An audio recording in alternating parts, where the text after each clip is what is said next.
बिस्मिल्लाहिर्रहमानिर्रहीम। अस्सलामुअलैकुम दोस्तों, उम्मीद आप सब खैर वाफियत से होंगे।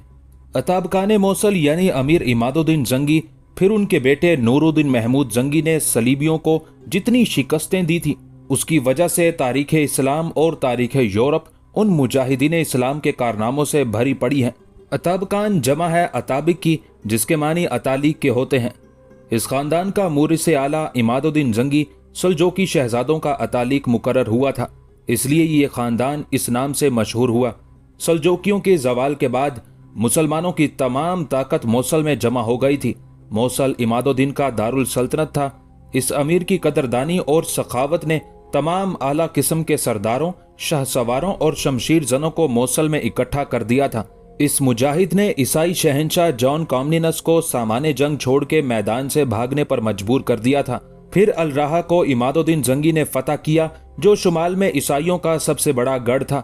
उस अजीम फतह पर तमाम आलम इस्लाम ने खुशी मनाई थी और अमीर मौसल को मुबारकबाद के पैगामात भेजे थे। उसी इमादुद्दीन का बेटा और इस खानदान का सबसे अजीम अमीर जिसने सुल्तान का लक़ब इख्तियार किया था, वो नूरुद्दीन महमूद जंगी था, जिसके दरबार से असदुद्दीन शीर को, नजमुद्दीन अयूब और सलाहुद्दीन अयूबी वाबस्ता थे। शुमाली फलस्तीन की तमाम ईसाई रियासतें एक एक करके नूरुद्दीन के कब्जे में आ रही थी। इस वक्त सिर्फ यरूशलेम की वाहिद ईसाई सल्तनत थी जो नूरुद्दीन जंगी के मुकाबले पर खड़ी थी, वो भी महज इस वजह से कि उसे पूरे यूरोप के ईसाई बादशाहों का ताउन और आशीर्वाद हासिल था। ईसाई मैदान जंग में शिकस्त खाने के बाद किसी ऐसी तदबीर की फिक्र में थे जिससे मुसलमानों को नीचा दिखाया जा सके, मगर उनकी कोई तदबीर कारगर ना हो रही थी। सुल्तान नूरुद्दीन जंगी भी ईसाइयों के इरादों और चालबाजियों से गाफिल न था। उसके जासूस हर तरफ फैले थे और तमाम ईसाई ममालिक की खबरें उसे मिलती रहती थी। उन्हीं दिनों एक शब सुल्तान नमाज इशा के बाद सोने के लिए लेटा तो उसकी तबीयत कुछ बेचैन सी थी। आदिल बादशाह आम तौर से फिक्रमंद और बेचैन रहते हैं, लेकिन सुल्तान की बेचैनी कोई मुख्तलिफ थी। उसको खुद समझ में ना रहा था कि दिल पर इस कदर बोझ क्यों है। वो कभी उठता, कभी बैठता और कभी टहलने लगता। जब बेचैनी हद से बढ़ी तो उसने सोने की मोगरी से सोने ही के एक छोटे तबाक पर चोट मारी। सुल्तान के बिस्तर के बराबर सोने का एक तबाक चांदी की जंजीर से बंधा हुआ छत से लटकता रहता था और एक स्टूल पर सोने की मोगरी रखी रहती थी। जब से सुल्तान के वालिद इमादुद्दीन जंगी को सोते में कत्ल किया गया था, उस वक्त से सुल्तान नूरुद्दीन अगर महल में होता तो अपने कमरे को अंदर से बंद करके सोता था। पहरे के सिपाही कमरे के गिर्द पहरा देते थे।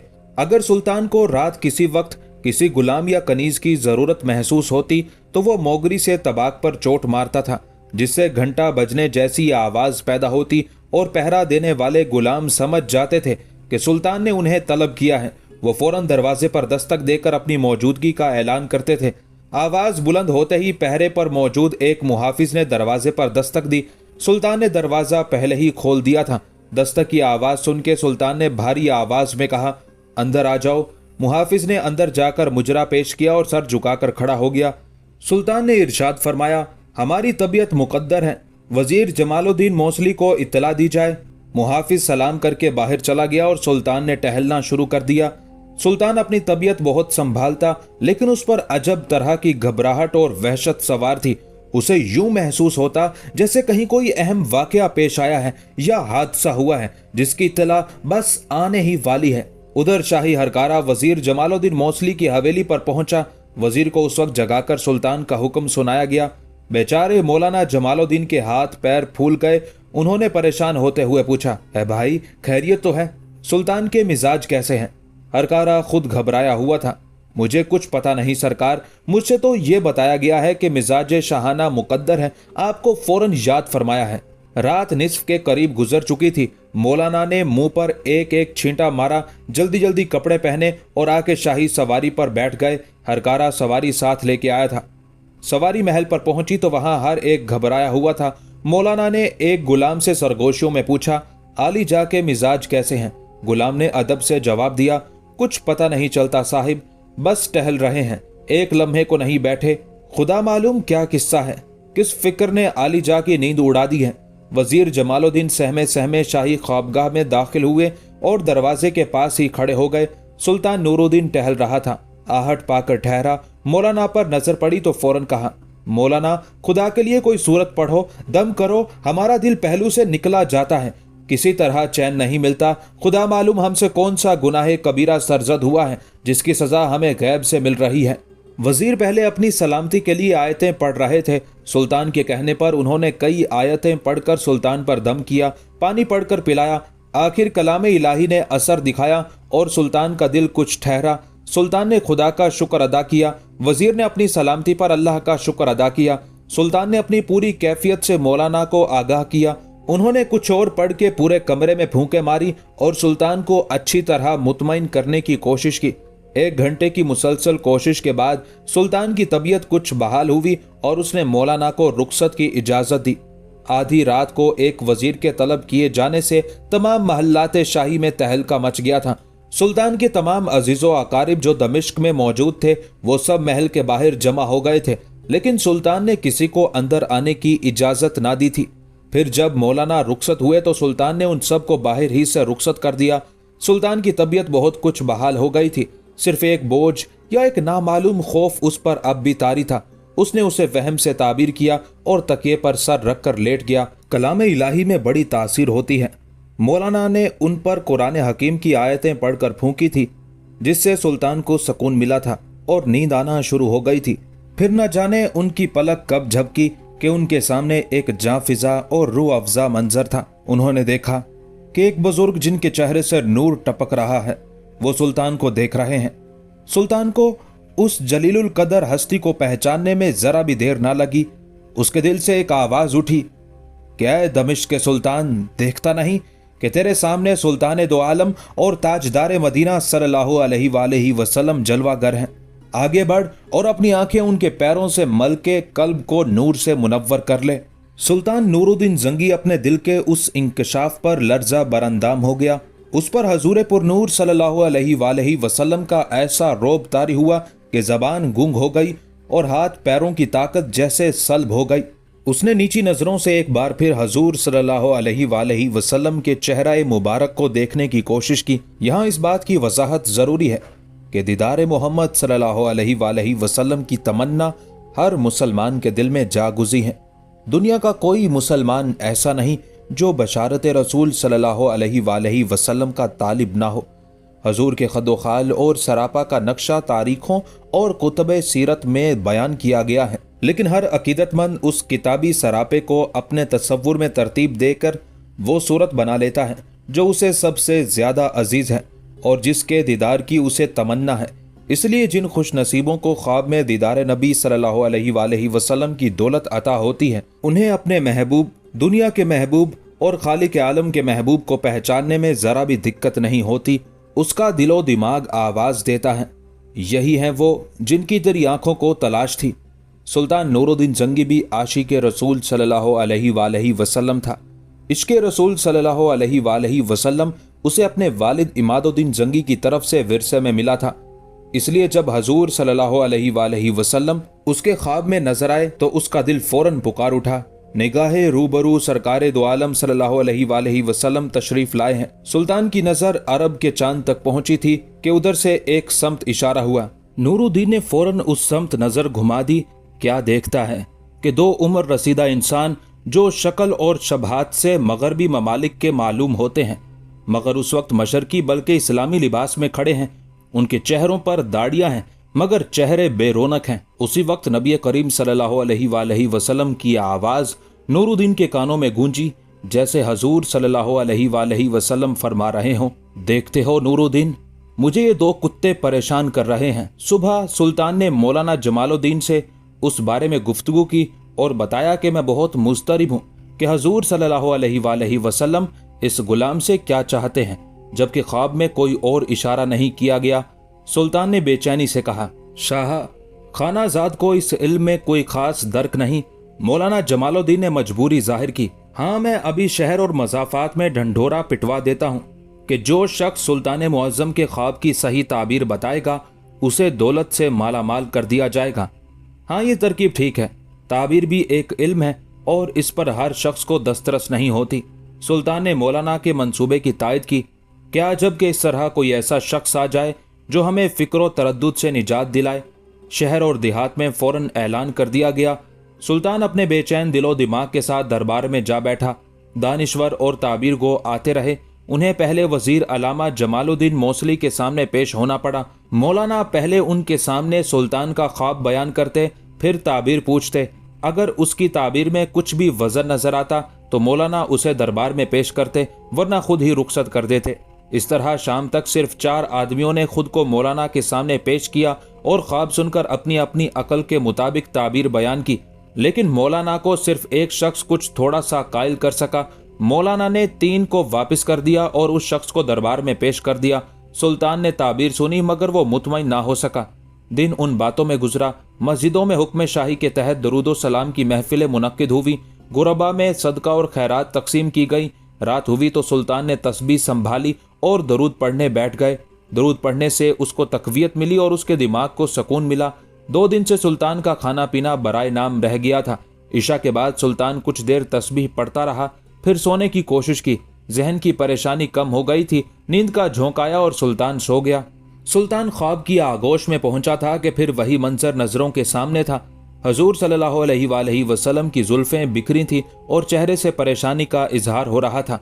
सुल्तान ने चाहा कि आंखों से पाए मुबारक पर बोसा दे। उसी वक्त हजूर सल्लल्लाहु अलैहि वसल्लम ने उस तरफ इशारा किया जहां वही 2 मनहूस सूरत खड़े थे। हजूर ने इशारे के साथ ही फरमाया, देखते हो नूरुद्दीन, ये 2 कुत्ते मुझे सता रहे हैं और तुम बेखबर सो रहे हो। सुल्तान नूरुद्दीन पर ऐसी रिक्कत तारी हुई कि वो चीख मार के उठ बैठा। ये अल्फाज कानों में पड़ते ही सुल्तान नूरुद्दीन ख्वाब से चौंक पड़ा। वो पसीने में शराबूर था और तमाम जिस्म कांप रहा था। उसने घबरा के चारों तरफ देखा, लेकिन ना वो दोनों फरंगी सूरत बूढ़े थे और ना हजूर सल्लल्लाहु अलैहि वसल्लम का नूरी पैकर। सुल्तान अपने बिस्तर पर पड़ा था। उसकी ख्वाबगाह की तमाम चीजें अपनी अपनी जगह थी। ना कोई चीज कम हुई थी और ना बढ़ी थी। हाँ, ये जरूर हुआ था कि उसका पूरा कमरा एक अजीब सी खुशगवार खुशबू से महक रहा था। ये महक मुश्क वगैरह से ज्यादा मसरूर कुन और मशामे जान को मुअत्तर कर रही थी। बहुत देर बाद नूरुद्दीन के हाथ पैर और दिलो दिमाग काबू में आए। उसने उन 2 बूढ़ों को अपने तसव्वुर में खींचा, फिर हजूर सल्लल्लाहु अलैहि वसल्लम के अल्फाज पर गौर किया। उसने अकल से सिर्फ यहीं तक काम किया कि हजूर सल्लल्लाहु अलैहि वसल्लम को उन 2 मगरबी सूरत वाले बूढ़ों से तकलीफ पहुंची है। मगर वो बूढ़े कौन हैं जिनकी तरफ हजूर सल्लल्लाहु अलैहि वसल्लम ने इशारा किया है? हजूर ने उन लोगों के बारे में जिस नफरत का इजहार किया था, उससे जाहिर होता था कि वह मुसलमान नहीं है, क्योंकि कोई भी मुसलमान, ख्वाह उसका कोई मसलक हो, वो सरकार दो आलम सल्लल्लाहु अलैहि वसल्लम की मुखालफत और नफरत का तसव्वुर ही नहीं कर सकता। वो यकीनन ईसाई या यहूदी होंगे। सुल्तान को रात भर नींद न आई और वो तकिए के सहारे बैठा दरूद पढ़ता रहा। दरूद के विर्द से उसके दिल को बहुत तकवियत मिली। उसने ये सिलसिला सुबह तक जारी रखा और सवेरा होता ही उसने वजीर जमालुद्दीन मौसली को फिर बुला भेजा। वो बेचारे हाँपते हाँपते महल पहुंचे और आदाब बजा लाए। सुल्तान ने बड़े अदब से 2 जानू होकर वजीर को हजूर सल्लल्लाहु अलैहि वसल्लम की बशारत के तमाम हालात बड़ी तफसील के साथ सुनाए और पूछा, तुमने देखा जमालुद्दीन, हम रात में इस कदर क्यों बेचैन थे? जाहिर है कि जब उस जाते पाक की रूह बेचैन हो तो हम आशिकाने रसूल सल्लल्लाहु अलैहि वसल्लम को नींद किस तरह आ सकती है। हमने तुम्हें तमाम बातें बेकमो कास्ट बता दी। अब तुम इसकी ताबीर बयान कर देना। फिर किसी दानिश्वर या ताबीर बयान करने वाले को बुलाओ ताकि हजूर सल्लल्लाहु अलैहि वसल्लम के इशारे और हुक्म का मतलब समझा जा सके। मौलाना जमालुद्दीन मौसली ने अदब से अर्ज किया, जहां पन्हा, सबसे पहले तो मैं हजूर आली को मुबारकबाद पेश करता हूँ कि आप सरकार दो आलम सल्लल्लाहु अलैहि वसल्लम के दीदार से आलम ख्वाब में फैज़याब हुए। बेशक ये मकाम शुक्र है, ये मर्तबा हर एक को नसीब नहीं होता। लेकिन हमें नींद न आई और दरूदो सलाम पढ़ते पढ़ते सवेरा हो गया। फजर की नमाज जामे दमिश्क में जाके पढ़ी। एक खलकत टूट पड़ी। सुल्तान की बेचैनी का जिक्र कल ही से घर घर हो रहा था। आज जो सुल्तान ने महल से कदम निकाला और मस्जिद में आया तो लोग बेचैन होकर दौड़ पड़े। फजर की नमाज ईदैन की नमाज मालूम होती थी। नमाज के बाद दुआ में रिक्कत तारी हुई। दाढ़ी और दामन तक आंसुओं से तर हो गए। लोग थे कि अपने सुल्तान को देखते और दाढ़े मार के रोने लगते। औरतों में मिलाद की महफिल सज गई। सबकी जबान पर यही चर्चा था कि पता नहीं वो 2 फरंगी कौन है जो सरवर कायनात सल्लल्लाहु अलैहि वसल्लम ने सुल्तान को दिखाए हैं। और सुल्तान का उस वक्त से खाना पीना बंद और चैनो आराम रुखसत हो गया है। सुल्तान महल वापस पहुंचे तो पूरा महल अजीजो अकारिब से भरा पड़ा था। हाफिज और कारी औरतें कुरान खोले और पारे पकड़े बैठी थी। तिलावत की आवाज पर शहद की मक्खियों की भनभनाहट का शुभा होता था। सुल्तान ने आते ही हुक्म दिया कि सदका और खैरात के लिए खजानों के मुंह खोल दिए जाएं, लंगर जारी किए जाएं, यतीमों और बेवाओं को इतना दिया जाए कि उन्हें उम्र भर किसी तरफ देखने की जरूरत पेश न आए। इधर से फारिग हुए सुल्तान ने मुसल्ला संभाला और सजदे में गिर गया। पहले अल्लाह से सकूने कल्ब और उस मसले का हल मांगा। फिर सुल्तान कायनात के आगे हाथ फैलाए कि ए शाहो गदा के सरताज, ए यसरब के मकी, ए वजह तखलीक आलम, कुछ फरमा, कुछ बता, वो दोनों मरदूद कौन है जो आपको सताने की गुस्ताखी कर रहे हैं? मैंने उनकी सूरत देखी मगर पता नहीं मालूम हो सका, कोई हवाला दें। सोते जागते में इल्का कर मुझे रास्ता दिखा, मैं किधर जाऊं और उन दोनों को किस तरह पकड़ूं? ए भटकों को राह दिखाने वाले, मेरी भी रहनुमाई कर। मुसल्ला छोड़ा तो उलमा और फुजला की महफिल जमाई। सब जिक्र फिक्र में मशगूल हो गए। हुक्म हुआ कि सराय के तमाम मुसाफिरों को शाही मतबख से खाना भेजा जाए। मदीने से आने वाले मुसाफिरों और सौदागरों से मस्जिद नबवी और रोज़ा अक़दस के हालात मालूम किए जाएं। दिल कहता है कि ज़रूर कोई बात है। जब ही हजूर अक़दस सल्लल्लाहु अलैहि वसल्लम के चेहरा मुबारक पर फिक्र की लकीरें नजर आती हैं। अकाबरीन और अमायदीन सल्तनत मुसाफिर खानों में पहुंचे और मुसाफिरों से दियारे हबीब सल्लल्लाहु अलैहि वसल्लम की बातें दरियाफ्त की। मालूम हुआ कि अरूसुल बिलाद मदीना हस्बे साबिक इल्म हुनर और जिक्र फिक्र का मरकज बना हुआ है। मस्जिद नबवी और दीगर तमाम मसाजिद में लोग जोग दर जोग शरीक होते हैं। शाहो गदा रोज़ा अक़दस पर सर झुकाने के लिए बेचैन रहते हैं। मदनियों के दिल मुनव्वर और आंखें रोशन हैं। किसी से कोई परेशानी की बात सुनने में न आई। अकाबरी ने जो सुना था वो सुल्तान नूरुद्दीन जंगी की बारगाह में अर्ज कर दिया, मगर सुल्तान के दिल को इत्मीनान कहाँ। जी में यही समाई थी कि सरवर कायनात सल्लल्लाहु अलैहि वसल्लम को जरूर कोई परेशान कर रहा है, वरना नूरुद्दीन जंगी को इस तरह ख्वाब न आते और उसे आगाह न किया जाता। रात हुई तो सुल्तान पर फिर हैबत तारी हुई। उसका दिल ठिकाने ना था कि हजूर सल्लल्लाहु अलैहि वसल्लम 2 रातों में बशारत देते रहे, फिर वो उनके इशारों और अहकामात को ना समझ सका। सदका खैरात जिक्र फिक्र सब करके देख लिया, मगर जहन मुंतशिर और दिल परेशान था। आज रात को उससे लुकमा भी ना उठाया गया। शाही महल्लात में भी किसी ने लुकमा ना तोड़ा। शहर वालों को मालूम हुआ कि शाह दमिश्क के गले में निवाला नहीं उतर रहा, तो उन्होंने भी खाने से हाथ खींच लिए। बच्चों ने भी खाना छोड़ दिया। ये तीसरी रात थी और सुल्तान अपनी जगह बौखलाए और शर्मिंदा ये सोच के कि अगर हजूर सल्लल्लाहु अलैहि वसल्लम आज ख्वाब में तशरीफ लाए और उन्होंने फरमाया कि ऐ नूरुद्दीन, देखता है ये 2 कुत्ते मुझे सता रहे हैं, तो मैं उनसे कैसे आंखें मिला सकूंगा। मुझे इक़्तिदार हासिल है, एक इशारे पर हजारों गर्दनें तन से जुदा हो सकती हैं, लेकिन उन 2 जुमलों को नहीं समझ सकता। उस रात से कोई पर्दा नहीं उठा सका। लानत है मुझ पर और इस सुल्तानी पर जिसके करम से इस मकाम पर पहुंचा हूं। उनके सताने वालों को, उन 2 कुत्तों को कोई सजा नहीं दे सकता।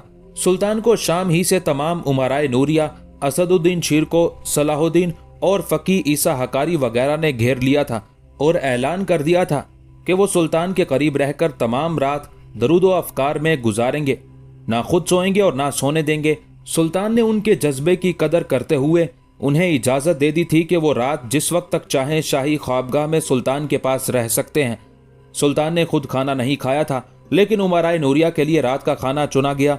सब उमरा अफकार और दरूद में मसरूफ थे। उन्हें मालूम ही ना हो सका कि सुल्तान ने उनके लिए खाना लगवा दिया है। जब उमरा को इत्तला दी गई तो वो हक्का बक्का रह गए।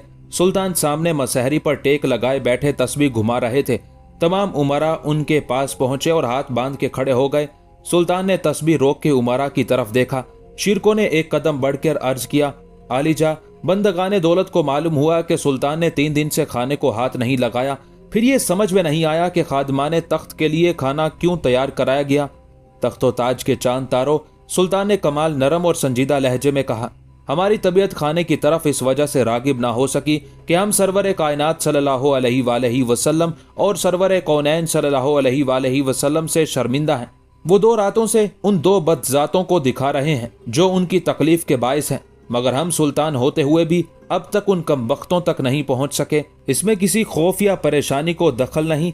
हम चाहते हैं तुम खाना तनावुल करो, क्योंकि कोई इल्म नहीं कि तुम किस वक्त यहाँ से वापस जा सकोगे। हम घर वापस नहीं जाएंगे आलिजा, शिरकों ने बड़े इस्तकलाल से कहा। हम तमाम रात हजूर के करीब रहेंगे ताकि आपको तन्हाई का एक लम्हे के लिए भी एहसास ना हो सके। नहीं शीर को, सुल्तान नूरुद्दीन का लहजा बहुत आजिजाना हो गया। ये हमारा और हमारे आका का मामला है। हम उनसे शर्मिंदा तो हो सकते हैं, लेकिन मुंह नहीं छुपा सकते। हमें यकीन है कि वो ज़ाते वाला सिफात आज भी हमें अपने दीदार से सरफराज फरमाएगी।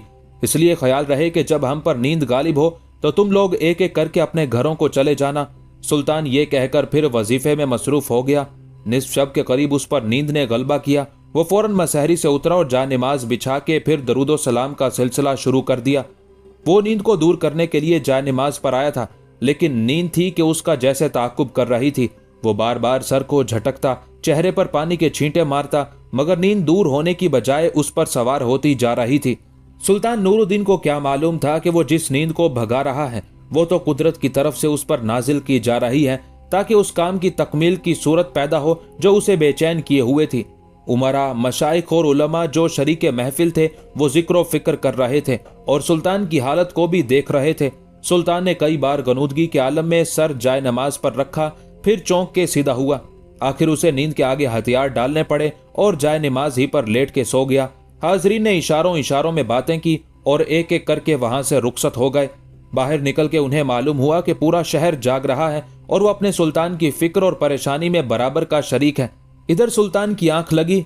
थोड़ी देर गुजरी थी कि ख्वाब में सरवर कायनात सल्लल्लाहु अलैहि वसल्लम फिर तशरीफ लाए और दूसरी तरफ खड़े दो लंबी दाढ़ी वाले फरंगियों की तरफ इशारा करके जैसे गोया हुए, देखते हो नूरुद्दीन, मुझे ये दोनों कुत्ते सता रहे हैं। सुल्तान नूरुद्दीन जंगी चीख मारकर उठ बैठा। उसने मोगरी उठाकर तबाक पर मारी, जिसकी आवाज पूरे महल में गूंज उठी। गुलाम और कनीजें पहले ही से जाग रही थी। वो सब ख्वाबगाह के बाहर जमा हो गए। सुल्तान नूरुद्दीन की कनीज़े खास ख्वाबगाह में दाखिल हुई और हाथ बांध के खड़ी हो गई। सुल्तान हाथ उठाए, आंखें बंद किए कोई दुआ मांग रहा था। दुआ खत्म हुई, मुंह पर हाथ फेरे, फिर लब्बैक लब्बैक कहता हुआ खड़ा हो गया।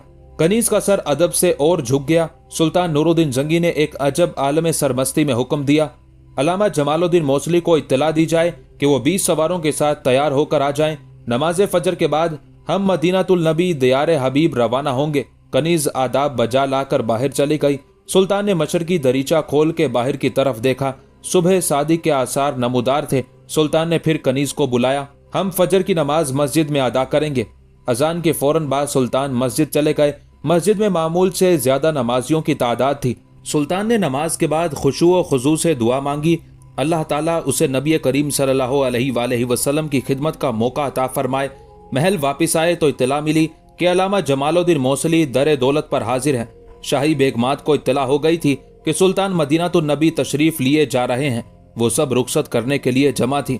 जब से सुल्तान ने मदीना जाने का ऐलान किया था, उसके दिल को एक अजब तरह का इत्मीनान हासिल हुआ था। सुल्तान ने लिबास तब्दील किया, शाही महल की तमाम बेगमात और अजीजों से मिले, फिर कुरान के साए में महल से निकले। घोड़ा तैयार था। बिस्मिल्लाह कहकर रिकाब में पैर डाला, फिर जो घोड़ा उड़ाया तो सूरज निकलते निकलते शहर से कई फरसंग दूर निकल गए थे। उमरा, वुज़रा और शहर वालों को सुल्तान की मदीना रवानगी की खबर उनके जाने के बाद मिली। एक रिवायत के मुताबिक उस मुबारक सफर में अमीरुल उमरा असदुद्दीन शीरको और सलाहुद्दीन अयूबी भी सुल्तान के हम रिकाब थे। बाज़ किताबों में उसकी तरदीद मिलती है, क्योंकि सुल्तान नूरुद्दीन जंगी को अपने उमरा में सबसे ज्यादा असदुद्दीन शीरको पर एतमाद था, इसलिए उसने शीरको को दमिश्क में अपने नायब के तौर पर छोड़ा था। सुल्तान के दिल में पंखे लगे थे। वो घोड़ा उड़ाए चला जा रहा था। आतिश शौक सीने में सुलग रही थी और उसके पैर महमेज पर थे। घोड़े की रफ्तार तेज से तेज तर होती जा रही थी। सुल्तान मंजिल पर मंजिल मारता मदीने की तरफ बढ़ रहा था। मंजिल पर सिर्फ घोड़े तब्दील किए जाते, वो चेहरे से गर्द साफ करने में भी वक्त जाया ना करता। यहाँ तक कि सुल्तान खैबर पहुंच गया। वही खैबर जो अवाइल इस्लाम में यहूदियों का एक मजबूत किला और मरकज था। ये किला नाकाबिल तस्कीर कहा जाता था, लेकिन नबी करीम सल्लल्लाहु अलैहि वसल्लम ने मुहासरे के दौरान एक सुबह परचम इस्लाम हजरत अली रज़ियल्लाहु ताला अन्हो के हवाले किया। फिर शेर खुदा घोड़ा उड़ाते हुए आगे बढ़े, किले के दरवाजे पर पहुंचे। किले की दीवारें पत्थर की थी और उसमें लोहे के कब्जों में जुड़ा दरवाजा भी पत्थर ही का था।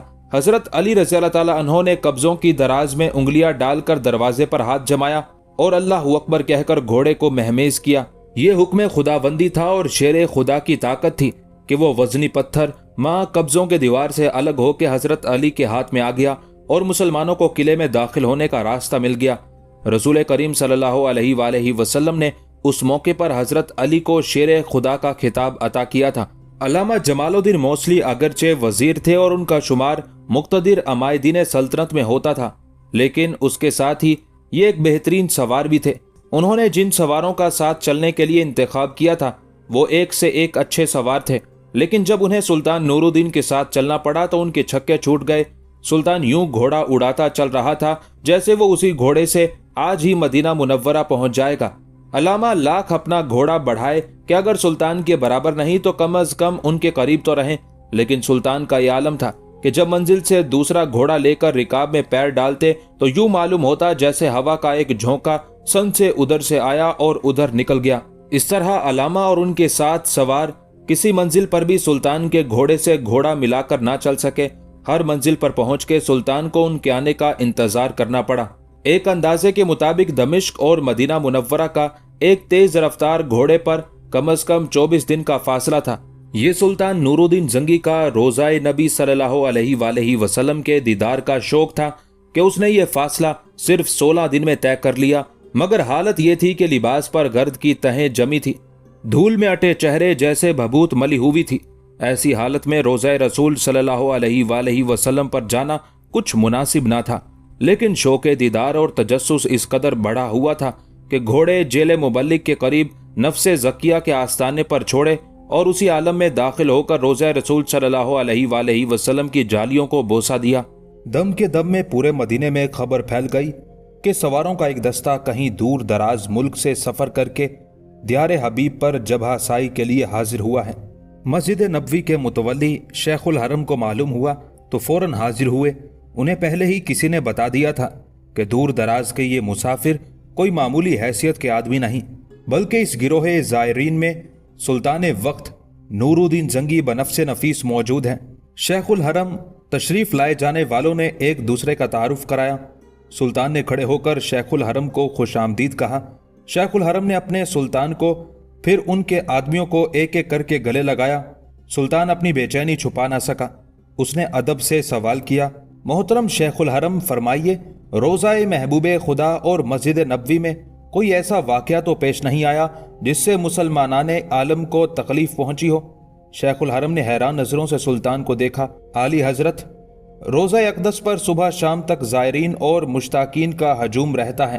तालिब आते हैं और मुरादे पाते हैं। यही हाल मस्जिद नबवी का है। हजारों मील से लोग इस मस्जिद मुबारक में सिर्फ एक सजदे के लिए हाजिर होते हैं और नूर ईमानी से दिल को मुनव्वर करते हैं। उस वक्त तक बाहर काफी मजमा हो गया था। जिसने सुना कि सुल्तान दमिश्क नूरुद्दीन जंगी मज़ार अक़दस पर हाजिरी को आया है, वहीं काम छोड़कर रोजे की तरफ भाग पड़ा। मजमा बढ़ा तो शेखुल हरम ने अर्ज किया कि अहले शहर सुल्तान से मुलाकात के मुश्ताक हैं।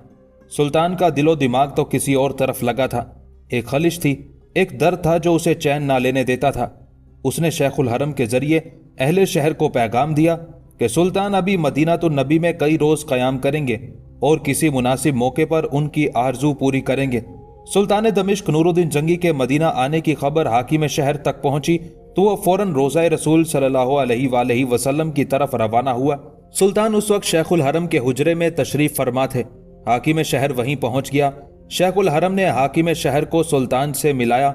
हाकिम शहर ने अदब से शिकवा किया, आपने खादिम मदीना को कम अज कम हुक्म भेज दिया होता कि अली जा का इरादा मदीना तो नबी की जियारत को आने का है, ताकि आपका शयान शान इस्तकबाल किया जाता।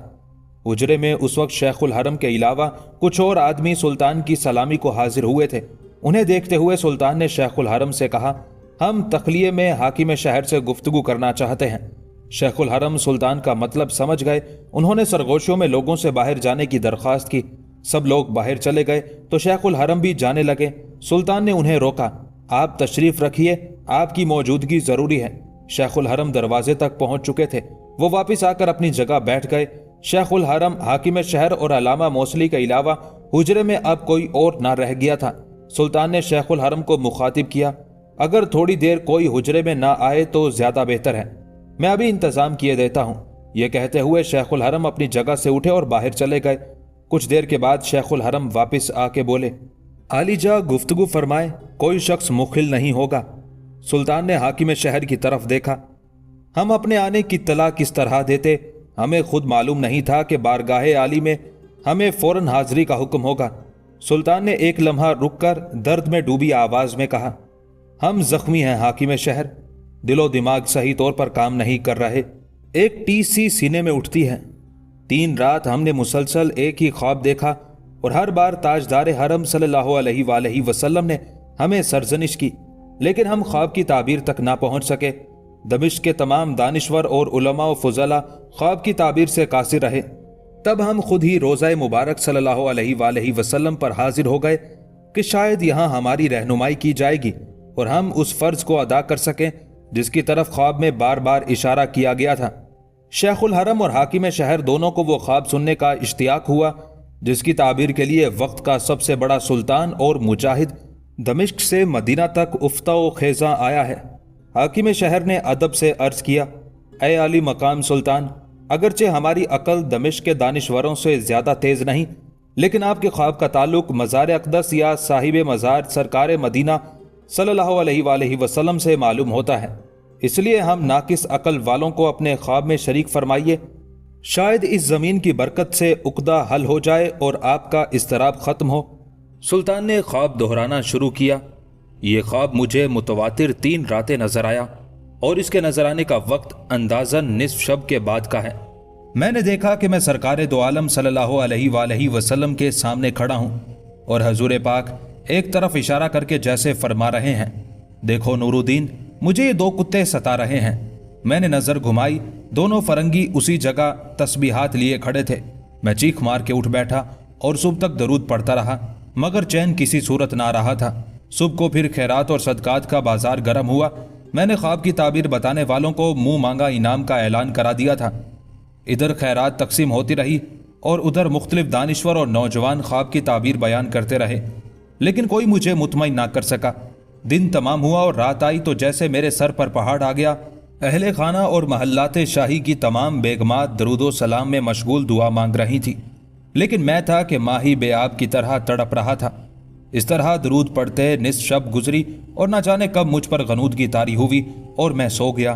फिर नजरों के सामने वही ख्वाब था। हजूर सल्लल्लाहु अलैहि वसल्लम उन दोनों फरंगियों की तरफ इशारा करके जैसे फरमा रहे थे, देखते हो नूरुद्दीन, मुझे ये दोनों सता रहे हैं। यह हजूर सल्लल्लाहु अलैहि वसल्लम की तीसरी सरजनिश थी। मुझ पर दहशत तारी हुई और मैं घबरा कर उठ बैठा। फिर यही अकल में आया कि रोज़े रसूल सल्लल्लाहु अलैहि वसल्लम पर हाजिरी दूं और वहां से रहनुमाई हासिल करूं। इसीलिए सिर्फ 20 सवारों के साथ हम मदीना चल पड़े। हमारा ख्याल था कि मस्जिद नबवी हरम मुबारक में ज़रूर कुछ लोग बेअदबी कर रहे हैं, जिससे हजूर अक़दस सल्लल्लाहु अलैहि वसल्लम को तकलीफ पहुंच रही है। हाकिम शहर और शेखुल हरम सर झुकाए गौर से सुल्तान की बातें सुन रहे थे। शेखुल हरम ने सुल्तान को मुतमईन कर दिया था कि मस्जिद नबवी या रोज़ा अक़दस के मामूलात में कोई फ़र्क नहीं और ना कोई ऐसी बेचैनी पाई जाती है जिससे किसी गड़बड़ का इम्कान हो सके। हाकिम शहर ने भी कुछ इसी किस्म का जवाब दिया, आली मकाम सुल्तान, शहर मदीना की जिम्मेदारी मेरे सपुर्द है। मेरे कारिंदे मस्जिद नबवी और रोज़ा मुबारक के गिर्द रात दिन चक्कर लगाते और मशकूक लोगों की तलाश में रहते हैं। शहर के तमाम रास्तों पर पहरा है और हर आने वाले पर कड़ी नज़र रखी जाती है। किसी पर ज़रा भी शुबहा होता है तो उससे अच्छी तरह पूछगछ की जाती है। इन तमाम बातों के बावजूद हजूर सल्लल्लाहु अलैहि वसल्लम का मुतवातिर 3 रात आपके ख्वाब में आना और तशवीश का इजहार करना ज़रूर कोई मानी रखता है। हमारे इंतज़ामात में ज़रूर कोई ऐसा नक्स है जो सरवर कायनात की रूह मुबारक की बेआरामी का सबब बना हुआ है। हमारा भी बिल्कुल यही ख्याल है, सुल्तान ने तायद की। हमारा तो ये भी ख्याल है कि हमें मदीना महज इस वजह से भेजा गया है कि हम खुद इस अमर की तहकीक करें कि कहीं दुश्मनाने इस्लाम कोई जाल तो नहीं बुन रहे हैं। आलिजा, एक बात मेरे दिमाग में आई है। हाकिम शहर चौंक के बोला, सुल्तान को तो ख्वाब की ताबीर मालूम करने की ख्वाहिश थी, वो और ज्यादा मुश्ताक हो गया। क्या बात तुम्हारे जहन में आती है, जल्दी बताओ। जहां पन्हा, क्या आप उन दोनों फरंगियों को शनाख्त फरमा लेंगे जिनकी तरफ हजूर सल्लल्लाहु अलैहि वसल्लम ने ख्वाब में आपको मुतवज्जे किया था? हाकिम शहर ने सवाल किया और सुल्तान ने फौरन जवाब दिया, हाकिम शहर, फरंगियों की वो शक्लें हमारी नज़रों में हैं। उन मरदूदों को हम कभी नहीं भूल सकते, उनकी तलाश में ही हम यहाँ आए हैं। कोतवाल शहर ने कहा, आलिजा, अगर वो दोनों इस शहर में मौजूद हैं तो फिर आपकी नज़रों से नहीं बच सकते। सुल्तान ने हैरानी से दरियाफ्त किया, मगर ये किस तरह मुमकिन है? इतने बड़े शहर के तमाम लोगों को तुम हमारे सामने कैसे पेश करोगे और हम उन्हें कैसे तलाश कर सकेंगे? आलिजा, आप इसकी फिक्र ना कीजिए, हाकिम शहर ने बड़े इत्मीनान से कहा। मैं अभी पूरे शहर में ऐलान कराए देता हूं कि सुल्तान दमिश्क नूरुद्दीन जंगी आज बाद नमाज ज़ोहर अहले शहर को दीदार आम देंगे। इसलिए हर शख्स पर फर्ज है कि वो मस्जिद नबवी के सामने से एक एक करके गुजरे और सुल्तान के दीदार से मुस्तफीज हो। सुल्तान ने शुबहा जाहिर किया, इसकी क्या जमानत है कि हर शख्स मस्जिद के सामने से गुजरेगा? हो सकता है वो आदमी दीदार के लिए ना आए और कहीं छुप के बैठ जाएं। आलिजा, इत्मीनान रखिए, वो अगर मदीना में मौजूद हैं तो उन्हें यहाँ आना होगा। हाकिम शहर ने बड़े इत्मीनान से कहा। मैं हाकिम शहर हूँ आलिजा, मेरे आदमी हर मोहल्ले में फैल जाएंगे और देखेंगे कि कोई किसी घर में बाकी ना रह जाए। मजीद एहतियात के लिए हर मोहल्ले के नाजिम को आलिजा के बराबर बिठा दिया जाएगा, जो इस बात पर नजर रखेगा कि मोहल्ले का कोई शख्स यहाँ आने से बाकी ना रहे। सुल्तान ने हाकिम शहर के उस ख्याल की तायद की। ये ठीक है, तुम्हारे इस इंतजाम से शहर के तमाम लोग हमारी नज़र से गुजर जाएंगे। इस वाक़े की तफसील ये है कि मौसल के अमीर इमादुद्दीन जंगी ने इस्लाम का परचम उठाकर सलीबियों को ऐसी मार मारी थी कि एशिया से यूरोप तक जलजला आ गया था। तारीख बताती है, जब अमीर इमादुद्दीन जंगी को उसके गुलामों ने सोते में शहीद कर दिया तो ईसाई बस्तियों में घी के चराग जले। अंताकिया, तराबलस, यरूशलेम और यूरोप के तमाम मुल्कों में खुशियां मनाई गईं। ईसाई शायरों ने अमीर मरहूम की हज्व लिखी और खूब खूब उस मर्द मुजाहिद का मजाक उड़ाया, मगर उनकी तमाम खुशियां उस वक्त खत्म हो गईं जब इमादुद्दीन जंगी का बेटा नूरुद्दीन जंगी और ज्यादा जोरो शोर और तनतने के साथ ईसाइयों के खिलाफ सफारा हुआ और उसने ईसाइयों को मुतवातिर शिकस्तें दी। फिर जब नूरुद्दीन जंगी ने सुल्तान का लक़ब इख्तियार किया और नई फतुहात का सिलसिला शुरू हुआ तो ईसाइयों ने एक खुफिया मजलिस में यह तय किया कि अगर मुसलमानों के नबी का जस्दे पाक मदीना के रोज़ा से निकाल कर उसे बर्बाद कर दिया जाए तो मुसलमानों का जज्बा ख़त्म हो जाएगा और वो मैदान जंग में इतनी बहादुरी से ना लड़ सकेंगे। इसके अलावा मुसलमानों के नबी ने जो हयात बादल मौत को इस्लाम का खैर बताया है, वो अकीदा भी कमज़ोर पड़ जाएगा। उस खुफिया मजलिस में यूरोप के वो तमाम बादशाह, अमीर और नायब शरीक हुए जो मुसलमानों से किसी न किसी मैदान में शिकस्त खा चुके थे। मैदान जंग में शिकस्त खाने के बाद उन्होंने मक्कारी और चालबाजी का जाल बिछाया। उनकी मजलिस ने दो ऐसे ईसाइयों का इंतखाब किया जो रसीदा होने के साथ साथ अरबों की शबाहत के थे। उनकी सफ़ेद दाढ़ियों पर बुजुर्गी का शुबहा होता था, अरबी ज़बान पर उन्हें अबूर हासिल था और इस्लामी तारीख, फ़िक़ा और अरब तमद्दुन से अच्छी तरह वाकिफ़ थे। उन्हें मगरबी हाजियों का लिबास पहनाया गया और बहुत साजो सामान और नकद रकम देकर मदीना भेजा गया। ये दोनों पीरे फरतूत हाजियों के लिबास में मस्जिद नबवी पहुंचे और मुसलमानों की इबादत और रियाजत में मसरूफ़ हो गए। ज़ाहिरी अतवार से वो निहायत मुत्तकी और परहेजगार दिखाई देते थे। इबादत भी इस कदर इन्हमाक से करते कि लोग आहिस्ता आहिस्ता उनकी तरफ मुतवज्जे होने लगे। कुछ दिन उन्होंने यही ढोंग रचाए रखा। इबादत से फारिग होते तो बकी, कुबा और दूसरी ज़ियारत गाहों में पहुंच जाते और अपनी मशकें भर के लोगों को पानी पिलाते। अपनी इबादत और रियाजत का असर डालने के अलावा मसाकीन और खादिमान हरम की माली मदद भी किया करते थे। और चूंकि उन्होंने उस मदद का किसी से कोई सिला तलब ना किया था, इसलिए उनके तमाम काम उनकी रियाजत और दीनदारी के खाते में पड़ते रहे।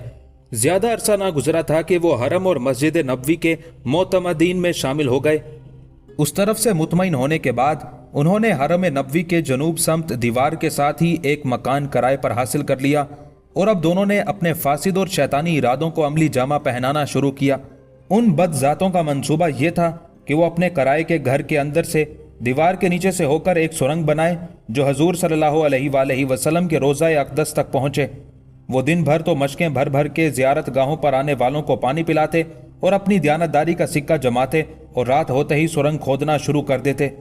सुरंग से जो मिट्टी निकलती उसे रात ही में मशकों में भर लेते और सुबह के धुंधलके में बकी में जाकर फेंक आते। फिर मशक में पानी भरते और ज़ियारत गाहों का रुख करते। वो बकी, कुबा और ओहद तक पानी पिलाते फिरते। उनकी उस मुशक्क़त और रियाजत को देख के लोग उनकी तारीफ करते तो वो दोनों मिस्कीन सूरत बनाकर कहते, हम दोनों अपने दूर दराज मुल्कों से महज इस वजह से यहाँ आए हैं कि जवारे रसूल सल्लल्लाहु अलैहि वसल्लम में रहकर इबादत और रियाजत और इताअत इलाही में ज़िंदगी बसर करें। मदीना के लोग ये तसव्वुर भी नहीं कर सकते थे कि ज़ुहद व तकवा के ये पैकर फरिश्ता सूरत बूढ़े जो तमाम दिन मशकें भरते, ज़ियारत गाहों में प्यासे ज़ायरीन की प्यास बुझाते और रात भर इबादत इलाही में बसर करते हैं, इनके दिल में भी शैतान भरा हुआ है। मदीने वालों को इसकी खबर ही ना थी कि ये गैर मुल्की दोनों बूढ़े दरअसल शैतान के चेले हैं और इनकी इबादत और रियाजत और मशकों में पानी भर भर के ज़ायरीन को पानी पिलाने का अमल महज एक फरेब है। ये तो हजूर सल्लल्लाहु अलैहि वसल्लम के जस्दे खाकी को मुंतकिल करने के लिए रात भर सुरंग खोदने में लगे रहते हैं। मदीना वालों का तो उन पर रोज बरोज एतबार बढ़ता जा रहा था और वो उन्हें फरिश्तों से तशबीह देने लगे थे। मदीने में ये सब कुछ हो रहा था। आसमान पर खुदा और मदीने में हजूर सल्लल्लाहु अलैहि वसल्लम की रूह उस खौफनाक और रूह फरसा मंजर को देख रहे थे। मदीना वालों को तो कुछ पता ना चला, मगर हजूर सल्लल्लाहु अलैहि वसल्लम ने सुल्तान दमिश्क नूरुद्दीन महमूद जंगी को बशारत देकर उसे इस कदर बेचैन किया कि वो सिर्फ 20 सवारों के साथ मंजिल 2 मंजिल और 6 मंजिल करता मदीना पहुंच गया। अब हम फिर अपनी असल कहानी की तरफ वापस आते हैं। सुल्तान नूरुद्दीन जंगी ने हाकिम शहर की राय से इत्तेफाक किया। इधर शहर में ऐलान हुआ और उधर मस्जिद नबवी के एक झरोके में सुल्तान को बिठा दिया गया। सुल्तान के शौक़े दीद में मदीने की पूरी आबादी मस्जिद नबवी के सामने जमा होकर अपनी बारी का इंतजार करने लगी। हाकिम शहर ने पहले ही हुक्म जारी कर दिया था कि लोगों को कतार में खड़ा किया जाए और उन्हें बारी बारी झरोके के सामने से गुजारा जाए। इस तरह अहले शहर सुल्तान का दीदार करते एक तरफ आते और झरोके पर नजर डालते दूसरी तरफ निकल जाते। सुल्तान को पूरा वक्त मुहैया किया गया था ताकि वो हर गुजरने वाले के खदो खाल अच्छी तरह देख सके। हाकिम शहर ने बाहर ही ये इंतजाम कर दिया था कि हर मोहल्ले में रहने वालों की फहरिस्त मौजूद रहे और जिस मोहल्ले का जो आदमी दीदार के लिए आगे बढ़ता उसका नाम फहरिस्त से काट दिया जाता। ये सिलसिला शाम तक जारी रहा, लेकिन सुल्तान को वो 2 कुत्ते नजर न आए जिनकी निशानदही हजूर सल्लल्लाहु अलैहि वसल्लम ने की थी। देखने वालों का सिलसिला बंद हो गया और हाकिम शहर जो बाहर के इंतजाम पर बाहर था वो सुल्तान की खिदमत में हाजिर हुआ।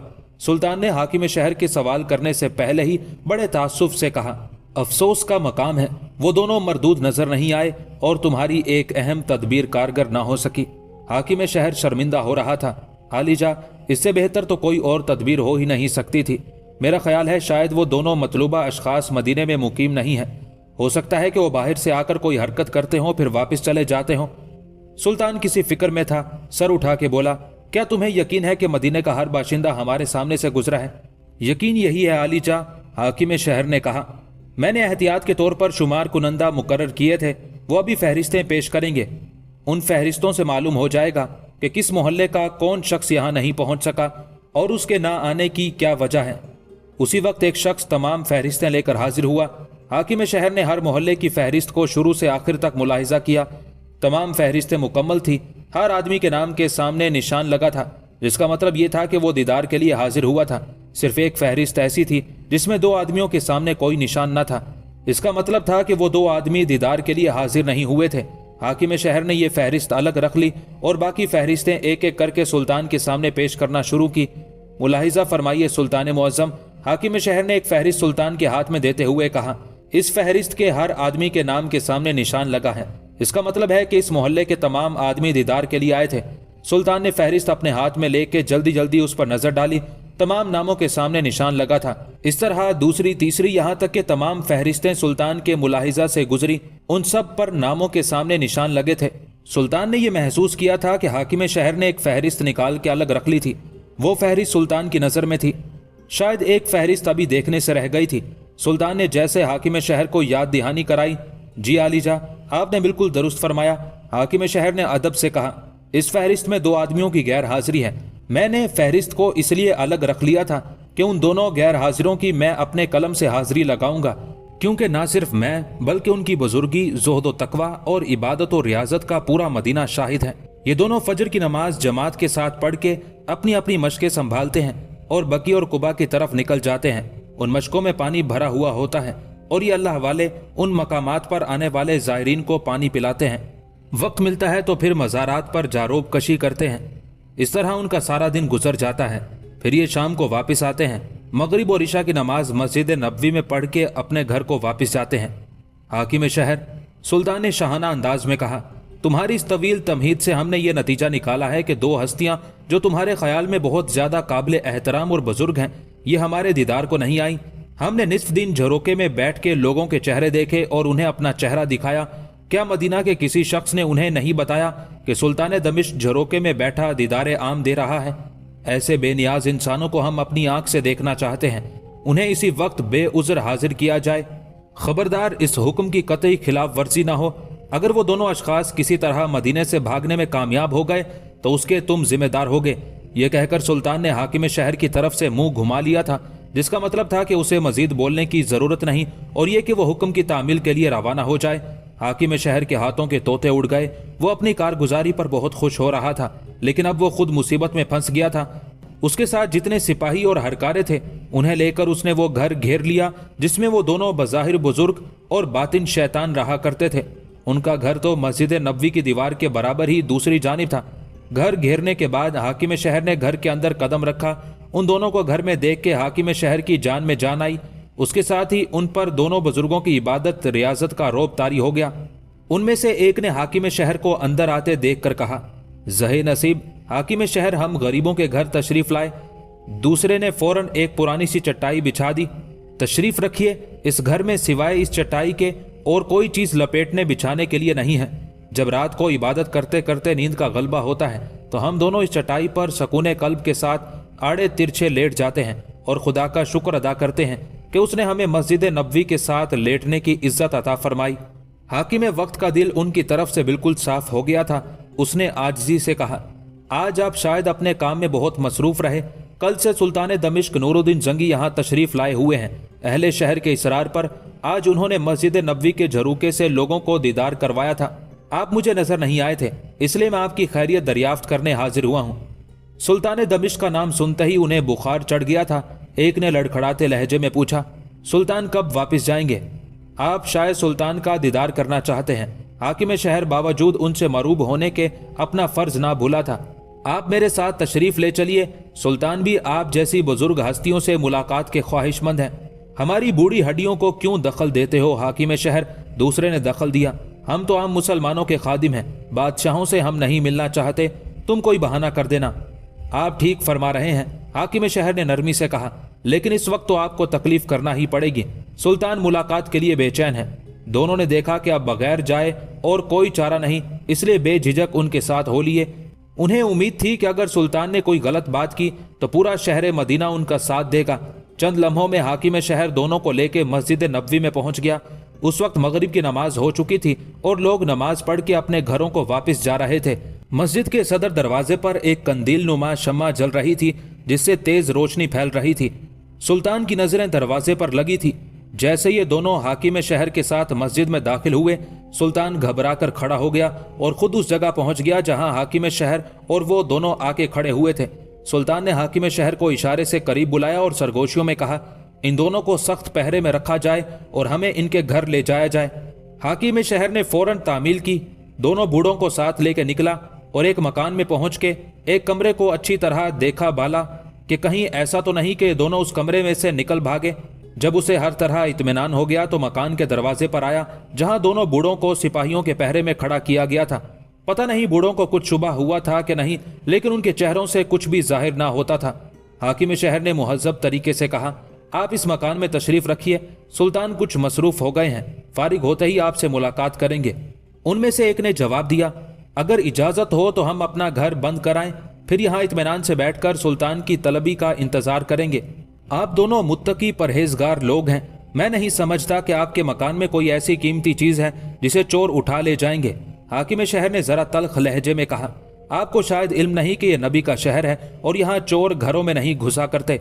दूसरे बूढ़े ने फौरन बात संभाली, हमारे घर में कीमती चीज क्या हो सकती है? मेहरबान चोर भी यकीनन इस सरजमीन पर नहीं होते। यूं ही ख्याल हुआ कि कोई लफंगा अंदर घुस के मुसल्ला वगैरह नापाक ना कर दे, इसीलिए मेरे साथी ने कहा था। हाकिम शहर ने उसे कोई जवाब ना दिया। उसने साथियों को अच्छी तरह समझा दिया कि उन दोनों को किसी सूरत में भी कमरे से ना निकलने दे, वरना सुल्तान दमिश्क सबको सूली पर चढ़ा देगा। उन्हें हिदायत देने के बाद हाकिम शहर वापस हुआ। सिपाहियों ने कमरे के गिर्द मुनासिब जगहों पर अपनी अपनी जगह संभाल ली।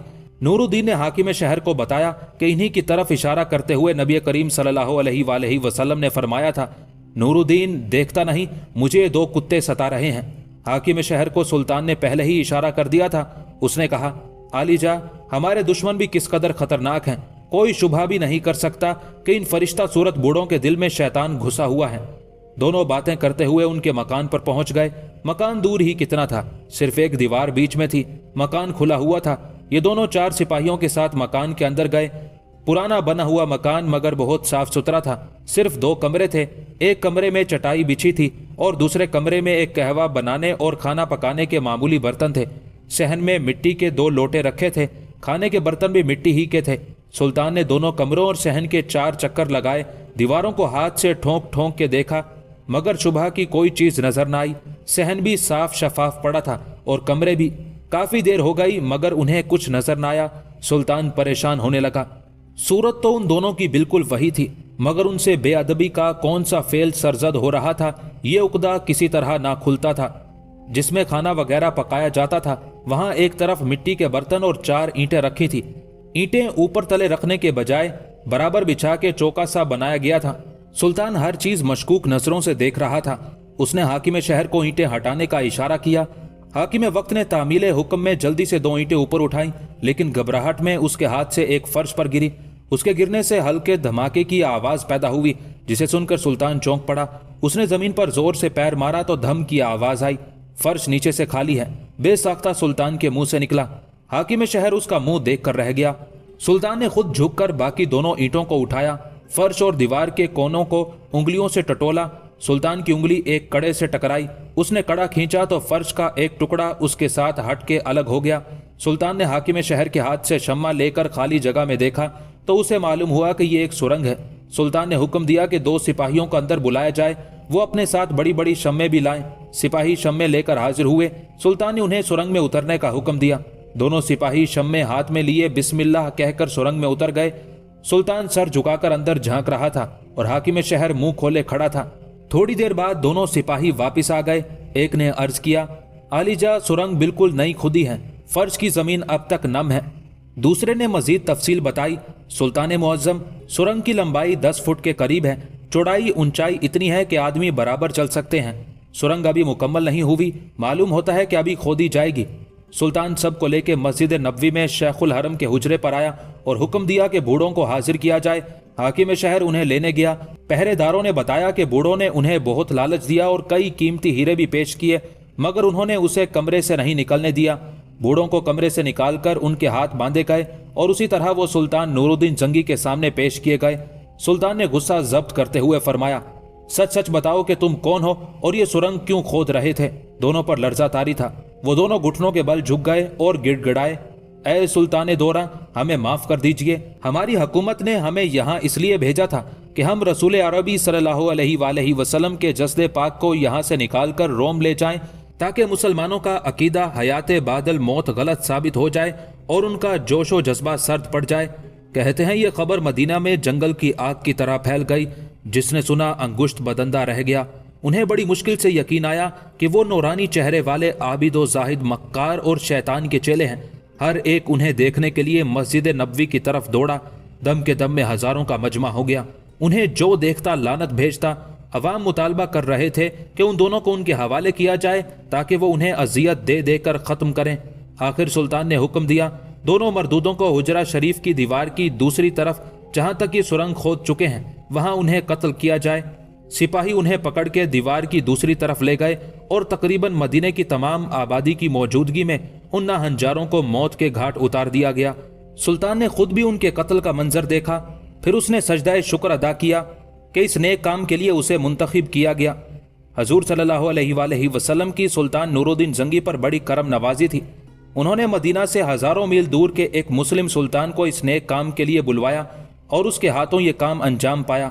वरना हजूर अकरम सल्लल्लाहु अलैहि वसल्लम अगर चाहते तो वो मदीना के किसी आदमी को बशारत देकर इन शैतानों को कैफरे किरदार तक पहुंचा सकते थे। इस वाक़े से सुल्तान के जहन में यह बात भी आई कि हो सकता है कि किसी ईसाई या यहूदी सल्तनत को फिर यह हरकत करने का ख्याल आए। उसकी पेशबंदी के लिए सुल्तान ने हुजरा शरीफ की दीवारों को हर तरफ से खुदवा कर उसमें सीसा पिघलवा कर डलवा दिया ताकि आइंदा कोई इस बारे में सोच भी ना सके। ये सीसा पिलाई दीवार आज भी रोज़ा अक़दस में मौजूद है। सुल्तान को हजूर अकरम सल्लल्लाहु अलैहि वसल्लम के हुक्म की तामील में सुरखरुई हासिल हुई थी, इसलिए उसने गुरबा व मसाकीन में खैरात तकसीम कराई और खुदा का शुक्र अदा करता हुआ दमिश्क वापस आ गया। इक़्तिदार की हवस ने मलिक शावर को अपने अहले खाना से तकरीबन बेगाना कर दिया था। पिछले दिनों जब वो सईद आया था तब उसका सामना आमिर गरबी से हो गया था।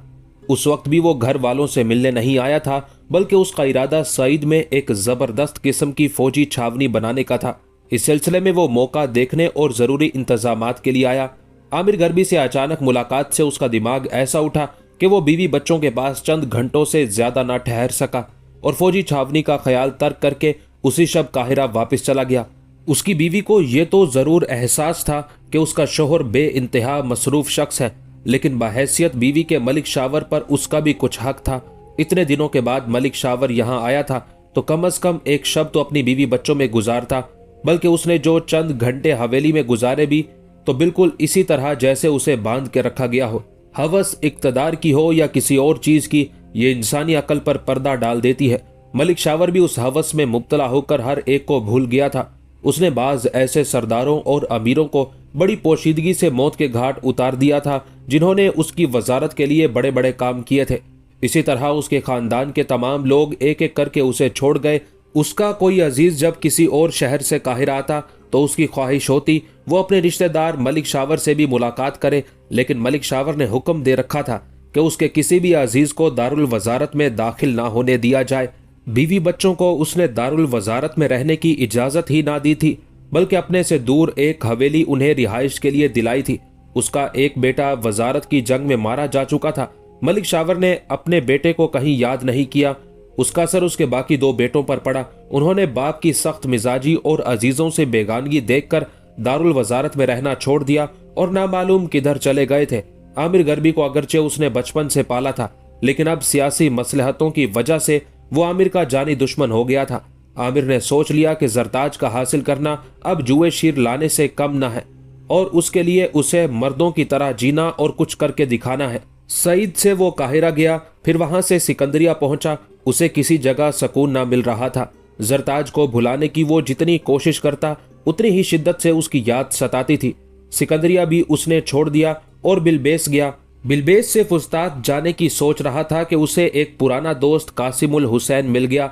वही कासिमुल हुसैन जो कभी मलिक शावर के मुहाफिज दस्ते में था, और जब मलिक शावर काहिरा से भागकर दमिश्क गया था तो आमिर गर्बी और उसकी मुलाकात हुई थी। दोनों दोस्त एक दूसरे से मिलकर बहुत खुश हुए, लेकिन दोनों के हालात अबतर थे। कासिमुल हुसैन कुछ ऐसे बुरे हालात में था कि आमिर गर्बी को पूछना ही पड़ा। खुदा खैर करे मेरे दोस्त पर क्या गुजरी। मेरा ख्याल था कि मलिक शावर ने दोबारा वजीर आजम होने के बाद तुम्हें अपने ओहदे पर बहाल कर दिया होगा, बल्कि कोई और बुलंद मकाम भी दिया होगा, लेकिन अंदाजा हो रहा है कि तुम्हारी हालत पहले से भी खराब हो रही है। कासिमुल हुसैन ने एक ठंडी सांस ली। ये सब किस्मत का खेल है आमिर साहब। मैंने मलिक शावर के लिए कितनी दुआएं मांगी, किस किस आस्ताने पर नाक नहीं रगड़ी, लेकिन जब किस्मत बुरी हो तो अपने भी पराये हो जाते हैं। मैं तो खैर गैर था। मलिक शावर ने जो कुछ मेरे साथ किया सो किया, लेकिन आमिर साहब तुम तो उनके अपने थे, क्या उन्होंने तुमको भी नहीं पूछा? दोस्त, तुम इसे किस्मत का खेल कहते हो, लेकिन इसमें किस्मत का कोई दखल नहीं। आमिर गर्बी ने तरदीद की। सवाल यह नहीं कि तुम गैर थे और मैं रिश्तेदार। असल बात तो यह है कि मलिक शावर इंतहाई खुदगरज इंसान है। वो अपनी गरज का बंदा है। मतलब पड़े तो जूतों में बैठ जाए और जब मतलब निकल जाए तो दूध की मक्खी की तरह निकाल फेंकता है। आमिर साहब तुमने ठीक कहा, कासिमुल हुसैन ने गमगीन आवाज में जवाब दिया। मशहूर है कि मुसीबत इंसान को अकल सिखाती है और ठोकर खाने के बाद इंसान संभल जाता है, लेकिन मलिक शावर के बारे में ये तमाम कौल गलत साबित हो गए। जब शामी फौजों की मदद से उनका कब्जा काहिरा पर हो गया और वो दारुल वजारत पहुंच गए तो मैं भी मुबारकबाद देने के लिए दारुल वजारत गया। यकीन करना आमिर साहब, किसी ने मुझे दारुल वजारत में घुसने ही नहीं दिया। लुत्फ की बात यह कि पहरे पर वही सिपाही थे जो उनके जवाल के वक्त पहरा दे रहे थे और जिनके मुतालिक आम ख्याल था कि उन्होंने मलिक शावर से गद्दारी की थी और दारुल वजारत की एक एक बात जरगाम को पहुंचाते थे। घबराओ नहीं कासिम, आमिर गर्बी पूरी तरह मलिक शावर का मुखालिफ हो गया था।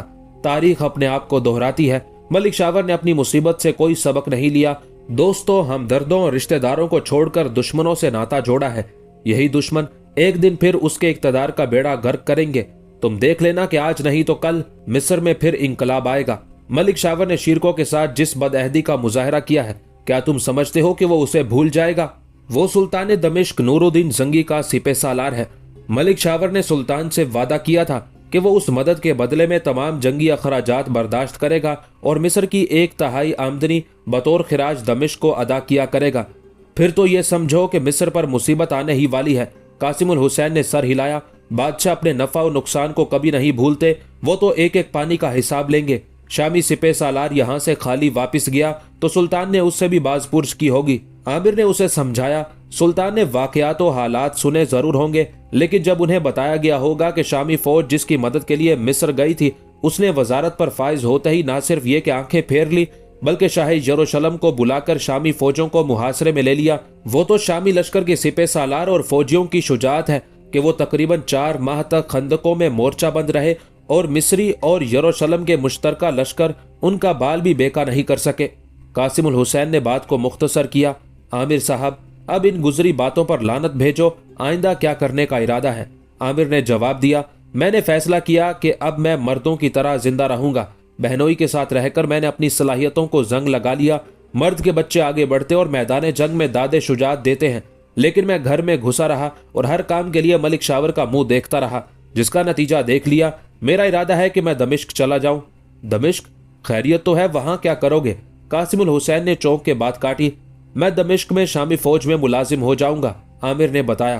कासिम उल हुसैन ने अंदेशा जाहिर किया, अगर सुल्तान दमिश्क को मालूम हो गया कि तुम इस वजीर मिस्र मलिक शावर के बिरादर निस्बती हो जिसने ताज दमिश्क से बदअहदी की है, तो क्या वो तुम्हें सूली पर न चढ़ा देगा?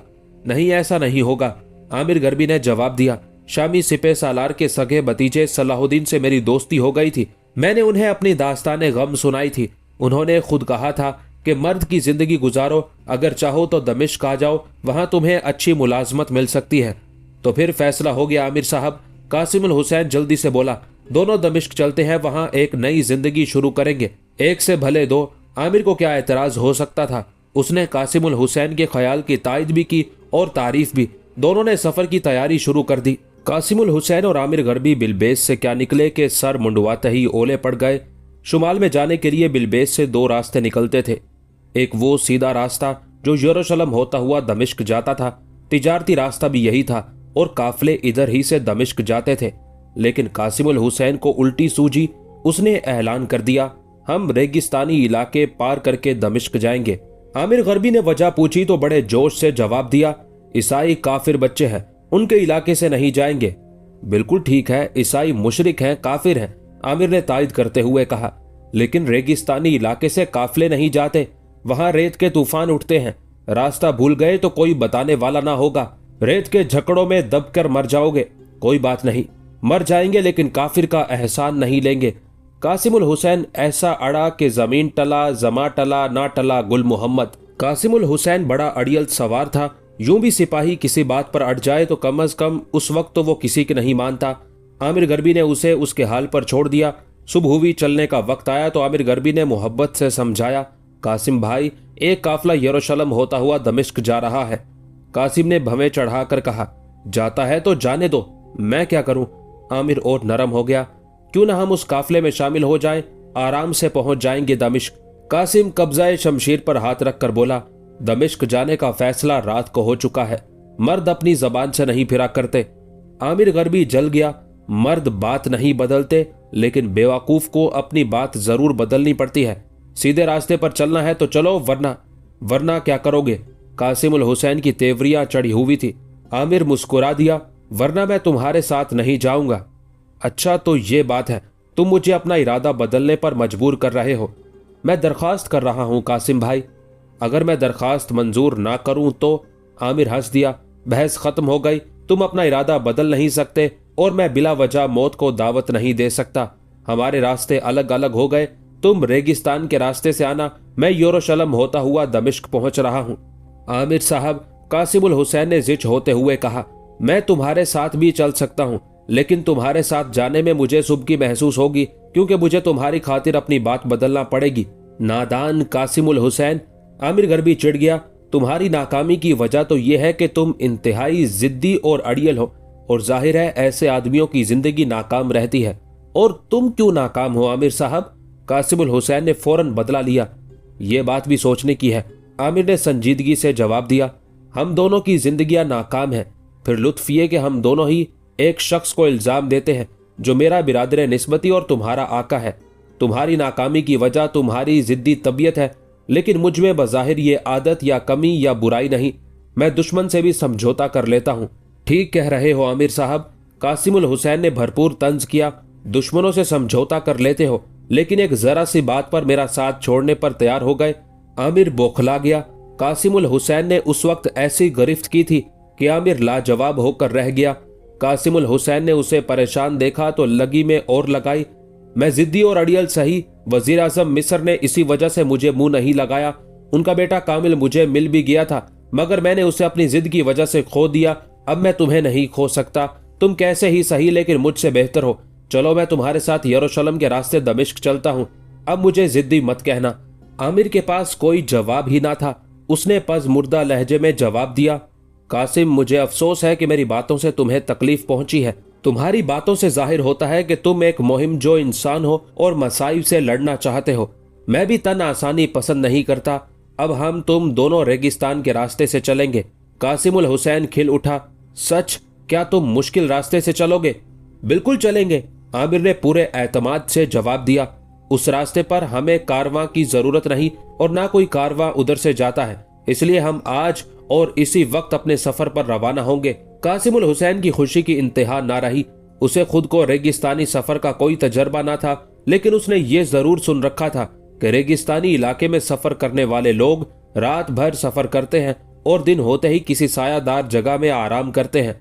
आमिर या कासिम को कोई खास इंतजाम तो करना ही ना था। वो दिन भर मालूमात हासिल करते रहे और वो तमाम सामान खरीद लिया जो लोगों ने बताया।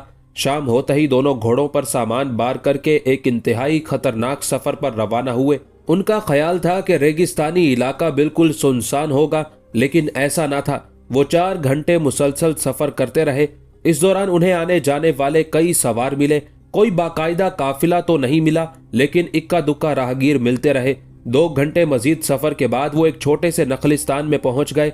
वहां कई झोंपड़ियां पड़ी थी और लोग इत्मीनान से बैठे बातें कर रहे थे। ये भी घोड़े खोलकर नखलिस्तानी सराय के मालिक के पास जा बैठे। आमिर ने कासिमुल हुसैन को समझा दिया कि वो कम से कम गुफ्तगू करे, बल्कि हो सके तो बिल्कुल ना बोले। सब लोग सराय के मालिक को घेरे हुए थे और अपनी अपनी बोलियां बोल रहे थे। उनकी बातों से आमिर ने अंदाजा लगाया कि इस नखलिस्तान से आगे का रास्ता बहुत पुरखतर है। एक तो इस पर आमदोरफ्त बहुत कम है, दूसरे डाकू भी परेशान करते हैं और अकेले दो केले को तो छोड़ते ही नहीं। आमिर के लिए यह बात परेशान कुन थी, लेकिन कासिम को शायद ये बात पसंद ना आई। वो एकदम बोल पड़ा, क्या डाकू गिरोह की सूरत में हमला करते हैं? सब लोग सहमे बैठे थे। कासिमुल हुसैन की बात पर सब ने गर्दन ऊंची करके उसे देखा। एक मुसाफिर ने जवाब दिया, इस दफा तो मैं खैरियत से आ गया हूं, लेकिन पिछली मर्तबा 3 आदमियों ने मुझे घेर लिया था और जो कुछ पास था सब छीन लिया। 3 डाकू? कासिमुल हुसैन ने अजब अंदाज से सर हिलाया। किसी ने 3 डाकुओं से ज्यादा भी एक साथ देखे हैं? हाँ, 3 से ज्यादा भी देखे गए हैं। ये जवाब सराय के मालिक का था। एक बार डाकुओं ने इस नखलिस्तान पर हमला किया था। उस वक्त उनकी तादाद 8 थी। उन्होंने नखलिस्तान घेर लिया और सबको हुक्म दिया कि अपना सब मालो मता चुपचाप हवाले कर दें। सराय में 12 आदमी मुकीम थे, उनमें से 6 के करीब शाहसवार और शमशीर जन थे। वो दौड़ दौड़ के अपने घोड़ों पर सवार हुए और तलवारें खींचकर खड़े हो गए। तमाम डाकू सिमट कर एक जगह हो गए और फिर उन पर हमलावर हुए, लेकिन वो ऐसे शमशीर जन थे कि उन्होंने 8 डाकुओं को मार भगाया। 4 डाकू तो जख्मी हो गए थे। कासिमुल हुसैन ने एक तायराना नजर डाली। मेरा यही मतलब था कि अगर इनके नीचे अच्छी नस्ल का घोड़ा और खुद तलवार चलाना जानता हो तो 2-4 से मुकाबला किया जा सकता है। कासिम की बात खत्म ना हुई थी कि घोड़ों के दौड़ने की आवाज आई और दम के दम में सब लोगों को घेर लिया गया।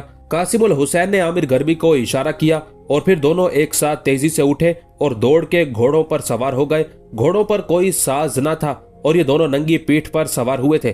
कासिम ने एक अजीब तरह का नारा मारा और डाकुओं पर जा पड़ा। आमिर गर्मी ने फौरन अपना घोड़ा कासिम के घोड़े के पीछे कर लिया और इसी तरह उसकी पीठ से पीठ मिलाकर खुद भी डाकुओं पर हमलावर हुआ। डाकुओं को ऐसी उम्मीद बिल्कुल ना थी। उनका मुंह खुला का खुला रह गया। फिर उन्हें होश उस वक्त आया जब उन्हें मार पड़ना शुरू हुई और कई डाकू जख्मी हो गए। उस मुख्तसर वक्फे से फायदा उठाते हुए दूसरे मुसाफिरों में से 4 आदमी और तैयार होकर उन दोनों से आ मिले। अब मुकाबला 6 और 8 का था। डाकुओं की कुल तादाद 8 थी और मुसाफिर 6 हो गए थे। इसके अलावा 2 एक और भी तैयार हो रहे थे। डाकू पहले ही घबरा गए थे। अब जो उनके मुकाबले पर 6 सवार आ गए तो उनके हाथ पैर फूल गए और वे एक दूसरे को इशारा करके भाग खड़े हुए। उस भागम भाग में कासिमुल हुसैन ने एक डाकू को ऐसा जख्मी किया कि वो जीन से लटक गया और कासिमुल हुसैन ने हाथ बढ़ाकर घोड़े की रस्सी पकड़ ली। इस तरह 7 डाकू तो भाग गए और 8वां पकड़ा गया। कासिमुल हुसैन ने फौरन अपना फैसला सादिर कर दिया। इससे पूछा जाए कि डाकुओं के गिरोह का मस्कन कहाँ है। अगर डाकुओं की तादाद सिर्फ 8 जो अब 7 रह गई है तो डाकुओं के मस्कन पर हमला करके सबका खात्मा कर दिया जाए ताकि ना रहे बांस और ना बजे बांसुरी। आमिर ने उस फैसले में तरमीम की। इस वक्त डाकुओं के मस्कन पर हमला करना मुनासिब नहीं, क्योंकि हमें रेगिस्तानी रास्तों का पता नहीं और हम रास्ता भूल सकते हैं। कासिम ने उसका इलाज ये निकाला, हम इस जख्मी डाकू को अपने साथ ले चलेंगे, ये हमारी रहनुमाई करेगा। आमिर ने मुखालफत की, यह भी तो हो सकता है कि यह रहनुमा हमें किसी ऐसी जगह पहुंचा दे जहां से हम वापिस ना सके। दुश्मन पर किसी सूरत एतमाद नहीं करना चाहिए। बहुत बहसो मुबाहिसा हुआ मगर कोई मुत्तफिका फैसला ना हो सका। नखलिस्तान के सराय का मालिक उस हंगामे से बहुत घबरा गया था। उसने साफ लफ्जों में कहा, आप लोगों ने डाकुओं से हंगामा करके अच्छा नहीं किया। आप मुसाफिर हैं और एक एक करके चले जाएंगे। डाकू मुझसे बदला लेंगे, मैं किधर जाऊंगा। कासिम ने फौरन जवाब दिया, तुम हमारे साथ चलो, हम दमिश्क जा रहे हैं। दमिश्क के नाम पर कुछ लोगों ने चौंक कर कासिम उल हुसैन की तरफ देखा। आमिर गरबी को उसकी बेवकूफ़ी पर बहुत गुस्सा आया। उसने कासिम को समझा दिया कि वो दमिश्क का नाम किसी से ना ले, क्योंकि मिस्री और यरूशलेम के ईसाई दोनों ही दमिश्क के सुल्तान के खिलाफ थे और ये इलाका अभी मिस्रियों और ईसाइयों की पहुंच से कुछ दूर भी ना था। आमिर ने बात संभालने की कोशिश की। नखलिस्तानी भाई ठीक कह रहा है, हो सकता है कि डाकू बदला लेने के लिए आजकल में हमला कर दे। इस सूरत में नखलिस्तान तबाह हो जाएगा। नखलिस्तानी खुश हो गया, ये बात है इंसाफ की, हमें एक होकर सबके बारे में सोचना चाहिए।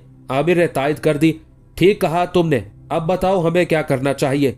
नखलिस्तानी लजाजत से बोला, मेरी दरख्वास्त है कि आप लोग कम से कम 2 रातें अभी नखलिस्तान में जरूर गुजारें। डाकुओं को हमला करना होगा तो वो इन रातों में हमला करेंगे, वरना फिर वो इधर का कभी रुख ना करेंगे। किसी के बोलने से पहले आमिर ने फैसला कर दिया, ठीक है, हम 2 रातें यहाँ गुजारेंगे और रात दिन चौकस रहेंगे। अगर डाकुओं ने 15-20 के गिरोहों से भी हमला किया तो हम संभाल लेंगे।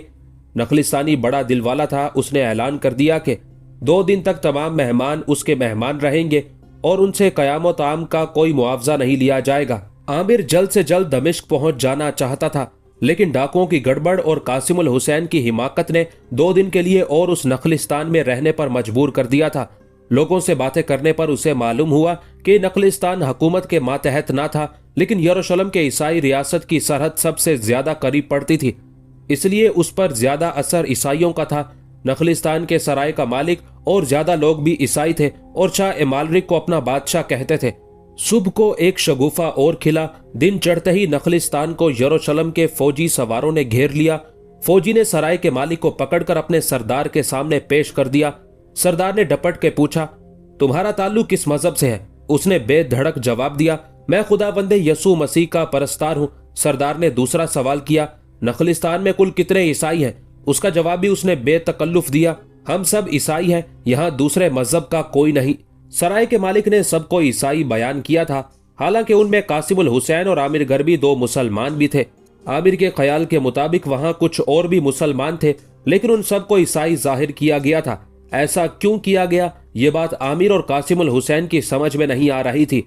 शायद सराय के मालिक ने अपनी इसी में जान बचती महसूस की हो कि सबको ईसाई जाहिर करने ही में उसकी भलाई थी। फौजी सवार किसी सोच में उलझ गया। जरा देर बाद उसने दरियाफ्त किया, क्या यहाँ कहीं करीब मुसलमानों का कोई फौजी दस्ता ठहरा हुआ है? बिल्कुल नहीं जनाब, सराय के मालिक ने इनकार में सर हिला दिया। दूर दूर तक कोई और नखलिस्तान नहीं। अगर कोई फौजी दस्ता होता तो इसी नखलिस्तान में आता। फिर हमारे सिपाहियों की जंग किन लोगों से हुई है? सरदार ने खुद कलामी के अंदाज में कहा। जंग हुई? कब जंग हुई? सराय के मालिक ने उससे उल्टा सवाल किया। सरदार परेशान हो गया। उसने बताया कि कल हमारे सवार सरहद की गश्त पर थे कि उनकी मुठभेड़ मुसलमान सवारों से हो गई। बड़ी सख्त जंग हुई, हमारा एक आदमी भी मारा गया। हमारे आदमियों ने बताया है कि लड़ाई नखलिस्तान पर हुई थी। सराय के तमाम मुसाफिर एक दूसरे का मुंह देखने लगे। आमिर गरबी की समझ में सारी बात आ गई थी, लेकिन वो पहले तस्दीक करना चाहता था। उसने सरदार से पूछा, आपके 8 सवार तो नहीं थे? बिल्कुल बिल्कुल 8 ही सवार थे। तुमने उन्हें देखा था क्या? सरदार बेचैन हो गया। आमिर ने अनसुनी कर दी, उन 8 में से 4 जख्मी हो गए थे। हाँ हाँ, ये ठीक है, सरदार ने तायद की। आमिर ने और जोर देकर कहा, और आपके आदमी अपने एक जख्मी को छोड़कर भाग गए थे? मोअज़्ज़ज़ सरदार, आमिर ने जरा हौसले से कहा, वो लाश नहीं छोड़ गए थे, बल्कि उनका साथी जिंदा है और इस जगह मौजूद है। क्या क्या कह रहे हो तुम? जरा सा सरदार घबरा गया। कासिम उल हुसैन ही क्या, बाकी तमाम लोग भी असल मामला समझ गए थे। और दिल ही दिल में मुस्कुरा रहे थे। आमिर ने सराय के मालिक से कहा, तुम सरदार को कत्ल के वाकयात सुना दो, फिर इनके उस फौजी से भी मिलवा देना जिसे छोड़कर उसके साथी भाग गए थे। सराय के मालिक ने बताना शुरू किया, सरदार साहब, कल अचानक 8 डाकुओं ने नखलिस्तान पर हमला करके हुक्म दिया कि हमारे पास जो कुछ है वो उनके हवाले कर दे। इस तरह के डाकुओं के हमले अक्सर हुआ करते हैं और डाकू मुसाफिरों को लूटते रहते हैं। कल जब हमला हुआ तो हमारे 2 मुसाफिर तलवार खींचकर मुकाबले पर खड़े हो गए। उनकी देखी देखा 4 मुसाफिर और भी तैयार हो गए। फिर क्या था, थोड़ी देर तलवार चली और डाकू एक जख्मी छोड़कर भाग गए। उस जख्मी को हमने पकड़ रखा है। अब आप देखिए कि वो डाकू है या आपके लश्कर का फौजी। उसी वक्त आमिर उस फौजी जख्मी को पकड़ लाया। जख्मी अपने सरदार को देखकर थर थर कांपने लगा।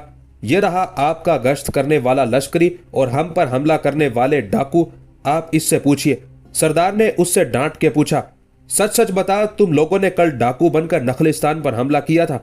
मुझे माफ कर दो सरदार, जख्मी गिड़गिड़ाया। हमारे गिरोह का सरदार हमें जो हुक्म देता था वो हम करते थे। अगर हम उसका हुक्म ना मानते तो वो हमें कत्ल कर देता। डूब मरो बेशर्मो, सरदार गुस्से से बोला। तुम्हें सरहद पर हिफाजत पर लगाया गया था और तुमने यहाँ डाके डालने शुरू कर दिए। तुम्हें अपनी कौम और मुल्क का ख्याल भी ना आया। एक तरफ तो दमिश्क के सुल्तान ने हमारी नाक में दम कर रखा है, दूसरी तरफ तुम अपना फर्ज अदा करने की बजाय अपनी ही सरहद पर लूट मार कर रहे हो। सरदार ने जख्मी को अपने आदमियों के हवाले किया। वो इस कदर शर्मिंदा था कि उसकी नजरें ऊपर ना उठ रही थी। उसने सर झुकाए सराय के मालिक से कहा, मैं तुमसे बहुत शर्मिंदा हूं।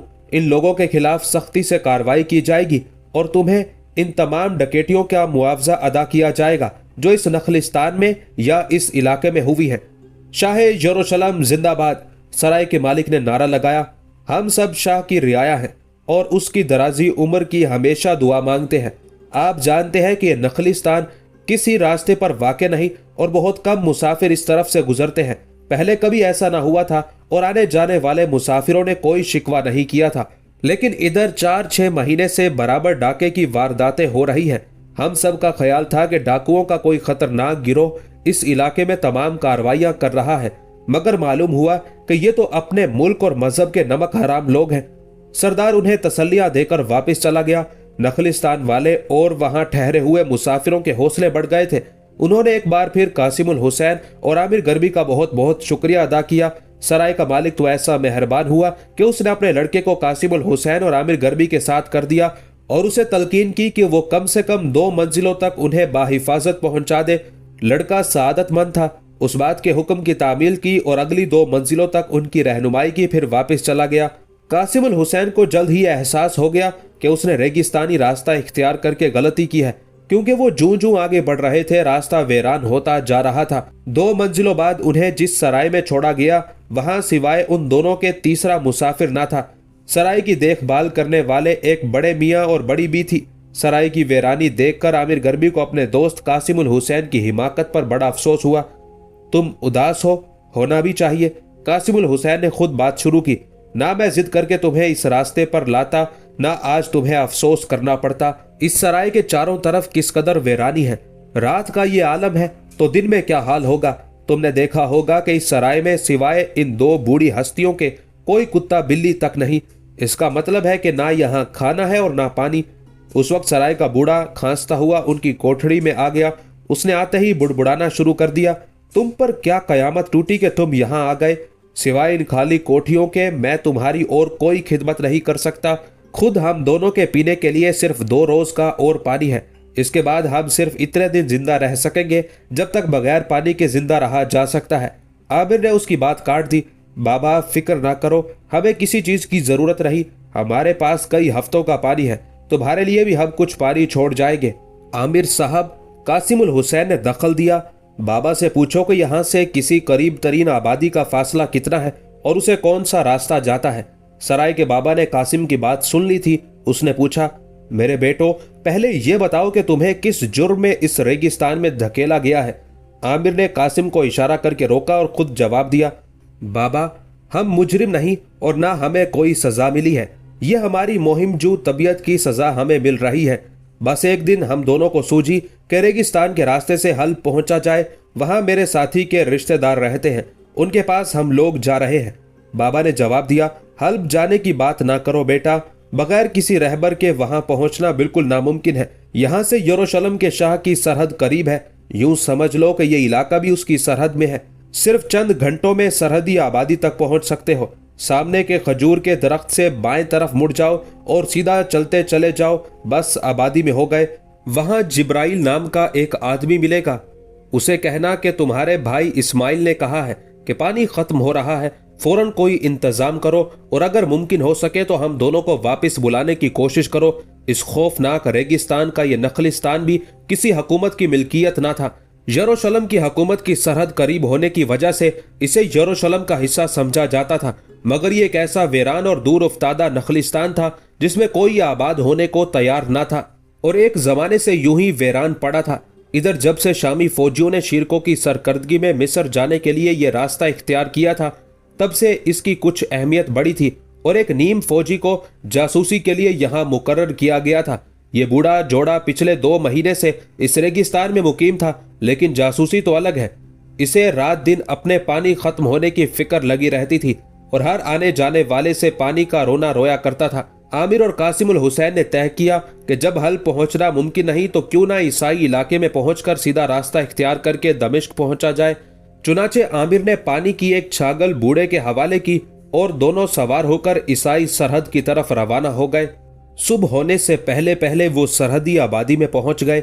यहाँ मुश्किल ये पेश आई कि जैसे ही 2 अजनबियों की आबादी में आने की खबर फैली, सरहदी चौकी के पहरेदारों का एक आदमी उन्हें बुलाने आ पहुंचा। ये उस वक्त नखलिस्तान वाले बाबा के रिश्तेदार के घर पर पहुंच चुके थे। अच्छा हुआ कि इन्होंने गुफ्तगू शुरू ना की, वरना और मुश्किल हो जाती। तुम लोग कौन हो और किधर से आए हो? सरहदी चौकी के हरकारे ने उनसे रौब से पूछा, जैसे वो किसी चोर से मुखातिब हो। कासिमुल हुसैन ने जवाब देने में पहल करनी चाही, लेकिन आमिर ने उसे इशारे से रोक दिया और खुद मिस्कीन सूरत बनाकर बोला, भाई हम खानमा बर्बाद हैं, रास्ता भूलकर इधर आ गए हैं, तुम्हें हमारी मदद करना चाहिए। हम तुम्हारी मदद जरूर करेंगे, बशर्ते कि तुम ये साबित कर दो कि जासूस नहीं हो। आजकल सुल्तान दमिश्क के जासूस रेगिस्तान में चक्कर लगाते फिरते हैं। हमें उन्हें गिरफ्तार करने पर मुकर्रर किया गया है। हरकारा बहुत सीधा मालूम होता था, उसने वो सब कुछ बता दिया जो ना बताना चाहिए था। आमिर ने उसकी गुफ्तगू से फायदा उठाया, भाई बिल्कुल शुबह ना करो, भला जासूस इस तरह मारे मारे फिरते हैं। हम तो एक काफिले के साथ हल्ब जा रहे थे कि नखलिस्तान के करीब डाकुओं ने हम पर हमला कर दिया। जिधर जिसका मुंह उठा उधर भाग गया, सामान लूट लिया गया, बहुत से मारे गए। भला हो नखलिस्तान के बाबा इस्माइल का, जिसने हमें सहारा दिया और सही रास्ता बताकर अपने भाई जिब्राइल के पास भेजा। अच्छा, तुम्हें इस्माइल ने भेजा है? हरकारा इतना खुश हुआ जैसे उसने किला फतह कर लिया हो। बस अब यकीन हो गया कि तुम जासूस नहीं। घबराने की जरूरत नहीं, हम तुम्हारी मदद करेंगे, तुम्हारे सामान के बदले दूसरा सामान खरीद देंगे। चलो देर करने की जरूरत नहीं, सब ठीक हो जाएगा। सवेरा हो गया था। कासिम का भूख की वजह से कलेजा खुरच रहा था। रात भी उन्होंने रूखा सूखा खाकर गुजारी थी। हरकारे ने अपने कहने के मुताबिक हाकिम के सामने उन दोनों की सिफारिश की। उसने उनका मुकदमा खुद पेश किया। साहिब, ये दोनों भले मानस उस बदनसीब काफिले से ताल्लुक रखते हैं जिसे डाकुओं ने नखलिस्तान के करीब हमला करके लूट लिया। इन दोनों ने भागकर जान बचाई और अब आपके पास फरियाद लेकर हाजिर हुए हैं। इनकी फरियाद सुनी जाए और इनके लूटे सामान का मुआवजा दिया जाए। उनका हाकिम, जो सरहदी इलाके का सरदार था और शायद रात भर ड्यूटी करने के बाद घर वापस जाने की जल्दी में था, उसने उन लोगों को आता देखकर पहले तो मुंह बनाया था, लेकिन जब हरकारे ने फरियादियों का पूरा मुकदमा खुद ही पेश करके फैसले की तरफ भी वाज़ेह इशारा कर दिया तो हाकिम ने फौरन लिख दिया, जो कुछ इस तरह था। सल्तनत यरूशलेम की सरहद के करीब नखलिस्तान में 2 मुसाफिरों को डाकुओं ने लूटा और उन्हें मार पीट के भगा दिया। मुसाफिरों ने सरहदी चौकी पर फरियाद की, उनके लूटे हुए सामान के बराबर मुआवजा अदा किया जाए और इन्हें हल्ब जाने के लिए सफर खर्च दिया जाए। दस्तखत हाकिम। ना कोई गवाह ना कोई शहादत, खुद ही मुकदमा पेश हुआ और खुद ही फैसला हो गया। इसे कहते हैं हल्दी लगे ना फटकरी और रंग भी चोखा आए। आमिर और कासिमुल हुसैन ने सामान का मुआवजा और सफर खर्च वसूल किया और हल्ब जाने वाले एक काफिले के साथ हो लिए। उन्हें जाना तो दमिश्क था, लेकिन एक बार वो हल्ब का नाम ले चुके थे, इसलिए उसी मंजिल को बरकरार रखा, वरना दमिश्क के नाम पर इम्कान था कि सरहदी भड़क ना जाए और कहीं मुआवजा और सफर खर्च दोनों ही बंद हो जाए। काफिले के साथ उन्हें हल्ब पहुंचने में कोई परेशानी न हुई। अब कासिमुल हुसैन को मालूम हुआ कि आबादी के रास्ते और रेगिस्तानी रास्ते में क्या फर्क है। उसने तौबा कर ली थी, अब वो रेगिस्तानी रास्ते से सफर करने का कभी नाम भी ना लेगा। उन दिनों हल्ब में बड़ी उदासी छाई हुई थी। सुल्तान दमिश्क नूरुद्दीन जंगी बीमार होकर दमिश्क से हल्ब आया हुआ था। हल्ब ही वो इलाका है जहां बुजुर्ग अमीर इमादुद्दीन जंगी की शहादत के बाद नूरुद्दीन जंगी ने अपनी अलग इमारत का ऐलान किया था। अमीर इमादुद्दीन जंगी का सदर मकाम मोसल था और जंगी खानदान अताबकान मोसल के नाम से पहले ही मशहूर था। अमीर की शहादत के वक्त उसका बड़ा बेटा सैफुद्दीन गाजी मोसल में अपनी इमारत का पहले ही ऐलान कर चुका था। इसलिए नूरुद्दीन जंगी, जिसके साथ मोसल का पूरा लश्कर और तमाम बड़े बड़े सरदार थे, उन्होंने मशवरा दिया कि मोसल से टकराने की बजाय हल्ब में इमारत का ऐलान किया जाए। इस तरह जंगी इलाके में दोनों भाइयों में जंग होने की बजाय आपस में बहुत मेल मिलाप रहा था। फिर जब नूरुद्दीन जंगी का कब्जा दमिश्क पर हुआ तो अपना दारुल सल्तनत हल्ब से दमिश्क ले आया। सुल्तान को हल्ब से बहुत मोहब्बत थी। वो अक्सर सकूने कल्ब की खातिर या बीमारी के जमाने में हल्ब चला जाया करता था। नूरुद्दीन ने हल्ब में एक महल तामीर करवाया था जिसका नाम आईना खाना था। मशहूर है कि उसकी तामीर में 80% सामान शीशे का इस्तेमाल हुआ था। तमाम दरो दीवार, यहाँ तक कि उसकी छतें भी शीशे की बनी हुई थी। उस महल पर जब सूरज की शुआएं पड़ती तो रंग बिरंगी किरणों का इन्हेकास होता था और पूरा महल कोई मलकूती तामीर मालूम होता था। सुल्तान के कयाम की वजह से तमाम अमीर वजीर अमायदीन सल्तनत हल्ब में मौजूद थे। आमिर को सिर्फ सलाहुद्दीन से मिलना था। यूं कहना चाहिए कि उसकी उम्मीदों का मरकज सिर्फ सलाहुद्दीन अय्यूबी था। लेकिन वाय नाकामी के उसे दरियाफ्त करने पर बताया गया कि सलाहुद्दीन और शामी सिपह सालार शीरकों को सुल्तान ने दमिश्क में कयाम करने का हुक्म दिया है। इससे जाहिर होता है कि नूरुद्दीन जंगी को अपने सिपह सालार और शीरकों के अलावा सलाहुद्दीन पर भी पूरा एतमाद था। आमिर को यहाँ आकर सलाहुद्दीन और उसके खानदान के बारे में तमाम हालात मालूम हुए। उसने मिस्र के दारुल वजारत के ठाट बाट तो देखे थे, तो यहाँ आकर उसे इस दौर के सबसे बड़े सुल्तान का महल देखने का इत्तेफाक हुआ। हल्ब अगरचे उस वक्त दारुल सल्तनत ना था, फिर भी ये एक बड़ा और खूबसूरत शहर था। आमिर और कासिमुल हुसैन को हल्ब बहुत पसंद आया। कासिमुल हुसैन का इरादा हुआ कि इस खूबसूरत शहर में हमेशा के लिए रह जाए।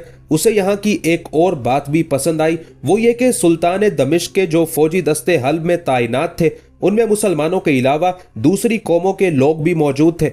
मिस्र और यरूशलेम के अगरचे गहरे ताल्लुकात थे, लेकिन मिस्री लश्कर में एक ईसाई ना था। इसी तरह यरूशलेम की फौज मुसलमानों से यकसर खाली थी। यही अदा कासिमुल हुसैन को बहुत पसंद आई थी। लेकिन जब उसने इसका जिक्र आमिर गरबी से किया तो उसने कासिम को डांट दिया। तुम बड़े मतलबी हो कासिम, आमिर ने गुस्से से कहा। वहां से दमिश्क आने के लिए बेचैन हुए जाते थे और हल्ब देखा तो यहीं डेरे जमाने की फिक्र करने लगे। कासिम ने अपने दिफा में जवाब दिया, आमिर साहब, मेरे ना कोई आगे ना कोई पीछे। जहां शाम हुई वहां पड़े रहे और सवेरा हुआ तो जिधर मुंह उठा चल पड़े। यहाँ की आबो हवा अच्छी, गलियां और मोहल्ले अच्छे, फिर मर्दों को देखो तो परिजाद और औरतें हूरे मालूम होती हैं। दुनिया की जन्नत का खिताब शायद इस शहर को दिया गया है। तुम गलत कह रहे हो कासिम, आमिर ने जवाब दिया। दुनिया की जन्नत दमिश्क को कहा जाता था। उसे देखो तो आंखें खुली रह जाएंगी। तुम तो ऐसे कह रहे हो आमिर साहब जैसे तुमने सारा दमिश्क घूमा है या फिर तुम्हारा घर वहां है। कासिमुल हुसैन ने बुरा सा मुंह बनाया। फिर तुम ठहर जाओ यहीं, आमिर ने फराख दिली से कहा। मैं दमिश्क जाऊंगा, मेरा मुस्तकबिल वहीं संवर सकता है। नहीं नहीं, चलूंगा तो मैं भी दमिश्क ही। कासिमुल हुसैन फौरन पलट गया। ये और बात है कि हल्ब मुझे पसंद आ गया है, मगर दमिश्क फिर दमिश्क है। उसका मुकाबला दुनिया का कोई शहर नहीं कर सकता। वाह रे कासिम भाई, आमिर मुस्कुराया। अब तक हल्ब की तारीफ थी, फिर दमिश्क की तारीफें शुरू कर दी। आखिर तुम्हारा कोई दीन ईमान भी है। आमिर साहब, सच तो ये है कि मेरा दीनो ईमान तो तुम हो, कासिम ने संजीदगी से कहा। तुम कहो तो दिन और रात कहो तो रात। वाह, ये क्या बात हुई, आमिर ने उसे कायल किया। जो लोग किसी के पीछे चलते हैं वो कभी कामयाब नहीं होते। जी आमिर साहब, कासिमुल हुसैन ने सादतमंदी दिखाई। भाई, मैंने एक बार अपने दिल के कहने पर अमल किया था और सही रास्ते की बजाय रेगिस्तान का रास्ता इख्तियार किया था। उसका अंजाम देख लिया। अब तो वही करूंगा जो तुम कहोगे। आमिर को उसकी सादा लोही पर खुशी भी हुई और अफसोस भी, लेकिन उसने कहा कुछ नहीं। सुल्तान नूरुद्दीन जंगी सेहतयाब हो गया। उसके अमीर वजीर उम्मीद लगाए बैठे थे कि सुल्तान गुस्ले सेहत का जश्न दमिश्क जाकर मनाएगा, लेकिन सुल्तान ने ऐलान कर दिया कि चूंकि हल्ब की हवा और फिजाओं ने उसे सेहतयाब किया है, इसी लिए हल भी को यह हक है कि उसके कूचाओ बाजार और दरो बाम उसकी सेहतयाबी का लुत्फ उठाए। अमीरों और वजीरों का दिल तो उस फैसले से जरूर दुखा होगा, लेकिन अहले हल्ब अपने इंसाफ पसंद सुल्तान के फैसले पर अश अश कर उठे। सुल्तान चूंकि काफी अरसे से हल्ब में मुकीम था, उसके साथ उसके खानदान के तमाम लोग भी वहीं आ गए थे, लेकिन अमीरों और वजीरों के अहलो अयाल दमिश्क में थे। वो मजबूरन सुल्तान के साथ हल्ब में पड़े हुए थे। सुल्तान के पेश नजर उनकी मजबूरियां भी थी, इसलिए उसने ऐलान कर दिया कि जो लोग दमिश्क वापस जाना चाहते हैं वो जा सकते हैं। उसके साथ ही उसने ऐलान भी किया कि हल्ब में तो जश्न सेहत इसलिए होगा कि इसने सुल्तान की बीमारी का कुर्ब बर्दाश्त किया है, लेकिन दमिश्क पहुंचकर वहां भी इसी तरह का एक जश्न होगा, ताकि इसमें वो लोग भी शरीक हो सके जो अपनी हुकूमती जिम्मेदारियां पूरी करने के लिए दमिश्क में मुकीम रहे थे और हल्ब के जश्न में शरीक नहीं हो सके थे। आमिर और कासिमुल हुसैन को हल्ब या दमिश्क के जश्न से कोई मतलब ना था। वो तो सलाहुद्दीन से मिलने और अपनी किस्मत संवारने आए थे, और सलाहुद्दीन उन दिनों दमिश्क में था, और अमीरुल उमरा बेदार मग्ज और कोहना मश्क शीर को, जिसने मिस्र में जलजला पैदा कर दिया था और मिस्र और यरूशलेम का मुत्तहिदा लश्कर उसका कुछ बिगाड़ ना सका था, वो शीर को भी दमिश्क में था। आमिर और कासिमुल हुसैन ने अपनी परेशानियों के बावजूद हल्ब की खूब सैर की, फिर वहां से दमिश्क का रुख किया। हल्ब से दमिश्क जाने वाली सड़क खूब चलती थी, उस पर रात दिन काफिले रवां दवा रहते थे। ना डर, ना खौफ, ना चोर उचक्का और ना झगड़े फसाद का खतरा। वो बड़ी आसानी और इत्मीनान से दमिश्क पहुंच गए। जिस तरह आजकल दुनिया के ममालिक की तकदीर के फैसले वाशिंगटन, मॉस्को और इसराइल में होते हैं, इसी तरह तारीख हमें बताती है कि यूरोप और एशिया के चंद शहर ऐसे थे जिनके आबरूए सियासत पर अगर शिकन पड़ जाए तो तारीख में जलजला आ जाता था। यूरोप का सबसे अहम शहर रोम और एशिया ममालिक में कुस्तुनतुनिया, दमिश्क और बगदाद थे। इन शहरों की तारीख अपने अरूजो जवाल की दास्तानों से भरी पड़ी है। यूं तो दमिश्क को ज़माने कदीम ही से एक अहम मरकज और दारुल सल्तनत होने का एजाज हासिल है। अहले यूनान जो अपने हुस्नो जमाल की वजह से मशहूर थे, उन्होंने इस शहर को सबसे हसीन शहर के नामे नामी से पुकारा था। अरबों ने इस शहर को अरूसे कायनात की खिलत अता की थी, और कुछ अरब हुकूमत इसे बाग आलम का लकब भी देते हैं। आमिर और कासिमुल हुसैन उस बाग आलम में दाखिल हुए तो उन पर सख्ता तारी हो गया। उन्होंने मिस्र के अहराम, अबुल होल का अजीमुशान बुत और 5000 साला तारीखो तहजीब के आसार देखे थे। बिलाशुबा काहिरा के दामन में फैले हुए ये आसार अपनी मिसाल आप है, लेकिन दमिश्क की इमारत की खूबसूरती देखकर इंसानी अकल दंग रह जाती थी। दमिश्क की अंदरूनी शहर पनाह में स्याह और जर्द रंग के मुसल्लस, मुकाब और मुदव्वर पत्थर इस तरह जड़े हुए थे जैसे फलक पर पुखराज टांग दिए गए हों। ये लोग शहर में बाबुल फतह से दाखिल हुए थे। अंदर लोगों का इस कदर हजूम और सैलाब था कि ये दोनों तिनकों की तरह बहते दिखाई देते थे। उस हजूम में तालिब इल्म भी थे जो इल्म की तिश्नगी बुझाने आए थे, शमशीर जन और तीरंदाज थे जो अपने फन की दाद जंगी सुल्तान से वसूल करने आए थे कि उस दरबार में शुजात के ताज पहनाए जाते थे। उस बाजार में सयाह भी दिखाई दे रहे थे जो उस अहद के सबसे बड़े तारीखी शहर को सलाम पेश करने आए थे। गरज दमिश्क एक हैरत अंगेज शहर था। दमिश्क और बगदाद के लिए मशहूर था कि जिसने भी इन शहरों में से किसी एक का पानी पिया तो बस वहीं का हो गया। वो उम्र भर वहां से जाने का दम नहीं लेता था। हर मुल्क और हर कौम के लोग यहाँ के बाजारों में घूमते फिरते और खरीदो फरोख्त करते दिखाई देते थे। बड़ी बड़ी सराय, वसीओ अरीज हमाम, हर चीज सस्ती, दुकानें सामान से भरी हुई। पूरे 4 दिन आमिर और कासिम ने शहर और उसकी गलियां घूमने में गुजार दिए। आखिर आमिर गर्बी उस आवारा गर्दी से तंग आ गया। कल मैं तुम्हारे साथ घूमने नहीं जाऊंगा। कासिमुल हुसैन को आमिर की संजीदगी पर हंसी आ गई। उसने एक जोर का कहकहा लगाया, आमिर साहब तुम अजब बूढ़ी रूह के मालिक हो। ये शहर नहीं जन्नत है। जिस तरफ देखो गिलमान के परे हुस्न के तो दरिया बहते हैं यहाँ। आमिर को उसके हंसने पर और गुस्सा आया। पेट खाली हो तो कुछ अच्छा नहीं लगता। हफ्ता भर हुआ होगा आए और हमने सलाहुद्दीन के बारे में कोई मालूमात नहीं हासिल की। कासिमुल हुसैन फिर भी संजीदा ना हुआ। आमिर साहब अपनी जिंदगी हमने दमिश्क से वाबस्ता कर दी है, तो फिर जल्दी क्या? हमें जीना और मरना यही है। फिर कुछ पहले ही मालूम कर चुके हैं, बाकी रह गया वो भी मालूम कर लेंगे। ये बात नहीं कासिम, आमिर ने उसे समझाना शुरू किया। हमने अब तक सलाहुद्दीन के खानदानी हालात मालूम किए हैं, लेकिन असल चीज उसके रोजाना के मामूलात का पता लगाना है ताकि हम ये तय कर सके कि उससे कहां और किस वक्त मिला जा सकता है। ठीक है, पहले यही करते हैं फिर और कुछ करेंगे। कासिम उल हुसैन ने सर हिलाया। नहीं, और कुछ नहीं करना कासिम। आमिर गर्बी उकता गया। सलाहुद्दीन का पता लगा के उससे मिलना और फौजी मुलाजमत हासिल करना जरूरी है। और अगर सलाहुद्दीन ने इनकार कर दिया तो? कासिम उल हुसैन ने उल्टा सवाल किया। यह दुनिया उम्मीद पर कायम है कासिम, आमिर ने जवाब दिया, और हम इस दुनिया का एक हिस्सा है। अगर हर शख्स यही सोचने लगे तो फिर इस दुनिया का काम हो चुका। कासिम ने सोचा कि इस किस्म की बहस करने से कुछ हासिल नहीं, जीत आखिर आमिर की ही होगी, फिर क्यों ना खामोश रहा जाए। आमिर उसे छोड़कर खुद निकला।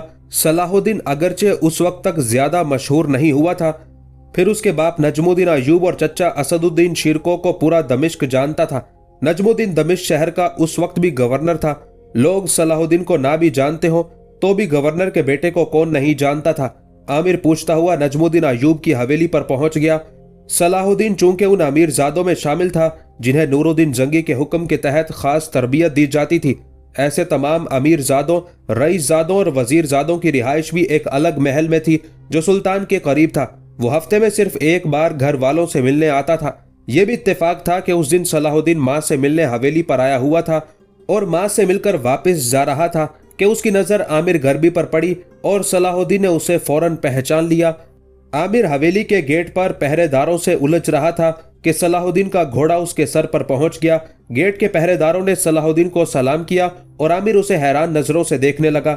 अगर मेरा ख्याल गलत नहीं तो तुम आमिर गर्बी हो, सलाहुद्दीन मुस्कुरा रहा था, और आप यकीनन अमीरजादे सलाहुद्दीन फातेह बिलबेस हैं, आमिर ने बड़ी मुसरत से कहा। सलाहुद्दीन घोड़े से उतर पड़ा, घोड़ा पहरेदारों के हवाले किया और आमिर का हाथ पकड़े हवेली के मेहमान खाने पहुंच गया। वो दोनों जाके बैठे ही थे कि एक कनीज दो गुलामों के सर पर खान रखाए मेहमान खाने में आई और उनके करीब मेज पर किस्म किस्म के खुश्क मेवे चुन दिए। गुलामों ने फौरन ठंडा मशरूब गिलासों में उंडेल कर मेज की एक तरफ रख दिया। तुम्हें दमिश्क में देखकर ताज्जुब जरूर हुआ था, लेकिन पहचानने में जरा दिक्कत हुई, सलाहुद्दीन ने कहा। मैं सोच भी नहीं सकता था कि तुम यहां आओगे। आमिर ने एक ठंडी सांस ली। अमीरजादे, जब अपने वतन की जमीन तंग हो जाए तो अक्लमंदों ने कहा है कि सफर करना चाहिए। इसका मतलब है कि तुम्हारे हालात अब तक तब्दील नहीं हुए, सलाहुद्दीन ने अफसुर्दगी से कहा। आमिर ने जवाब दिया, आपने ठीक फरमाया, अब तो भाईजान ने साफ जवाब दे दिया है। अगर मैं काहिरा ना छोड़ता तो शायद अब तक। सलाहुद्दीन उठ के खड़ा हो गया। आमिर, इस वक्त मैं जरा जल्दी में हूं, वापिस आके तफसील से बात होगी। मैं मुलाजिम से कह देता हूं तुम्हें यहां कोई तकलीफ ना होगी, आमिर ने फौरन कहा। लेकिन अमीरजादे, मैं अकेला नहीं हूं, एक दोस्त भी मेरे साथ आया है। मैं अकेला होता तो यहां रहने में कोई मुजायका ना था। सलाहुद्दीन ने एक लम्हा सोचा, फिर कहा, ठीक है, तुम मेरे साथ चलो, मैं तुम दोनों का अपने दोस्त के यहां रहने का इंतजाम कर दूंगा, फिर कुछ और सोचेंगे। अमीरजादे, हम सिर्फ आपकी उम्मीद पर यहां आए हैं, आमिर जल्दी से बोला। हमारे रहने के लिए तो आप कोई मुस्तकिल बंदोबस्त कर दीजिए। वो भी हो जाएगा आमिर, सलाहुद्दीन अयूबी ने उसके कांधे पर हाथ रख दिया। तुम यहाँ इज्जत की जिंदगी गुजारोगे।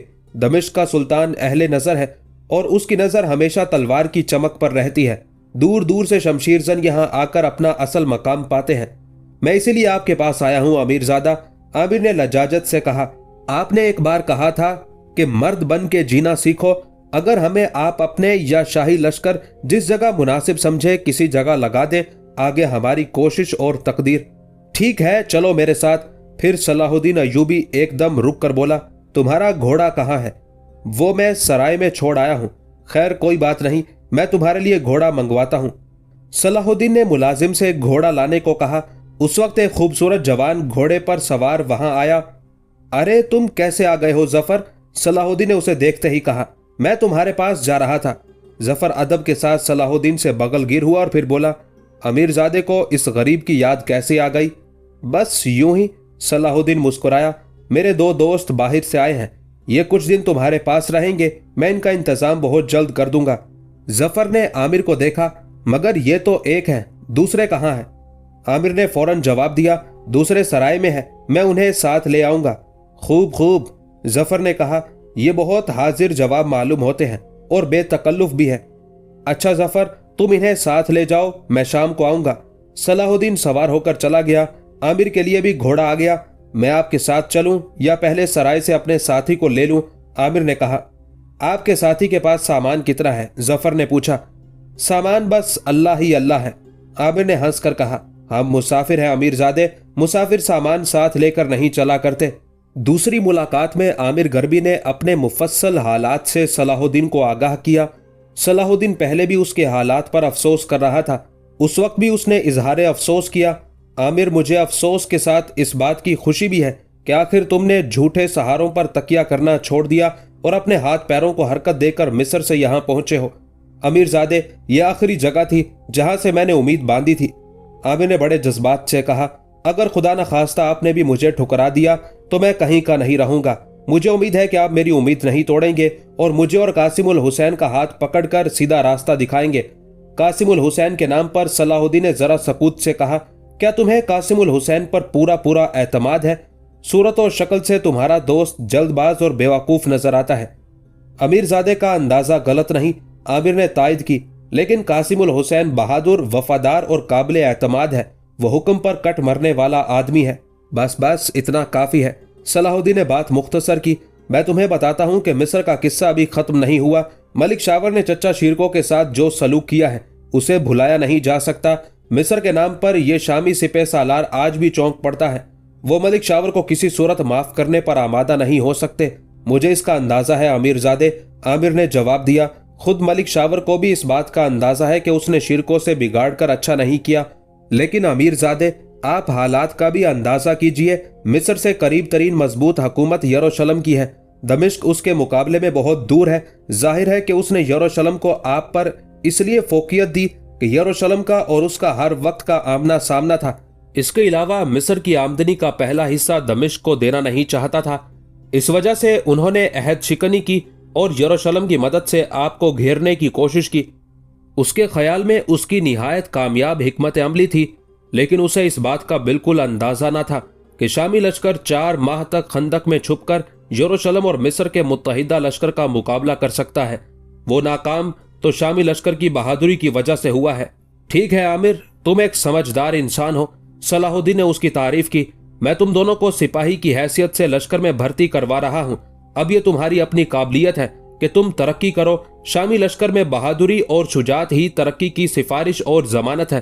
تمہارے لیے خیمہ گاہ میں انتظام کر دیا جائے گا۔ جس وقت بھی تمہیں کوئی تکلیف ہو تو مجھ سے مل سکتے ہو۔ ہاں، ایک بات کا اور خیال رکھنا، جہاں تک ہو سکے اپنے آپ کو ملک شاور کا رشتہ دار نہ بتانا۔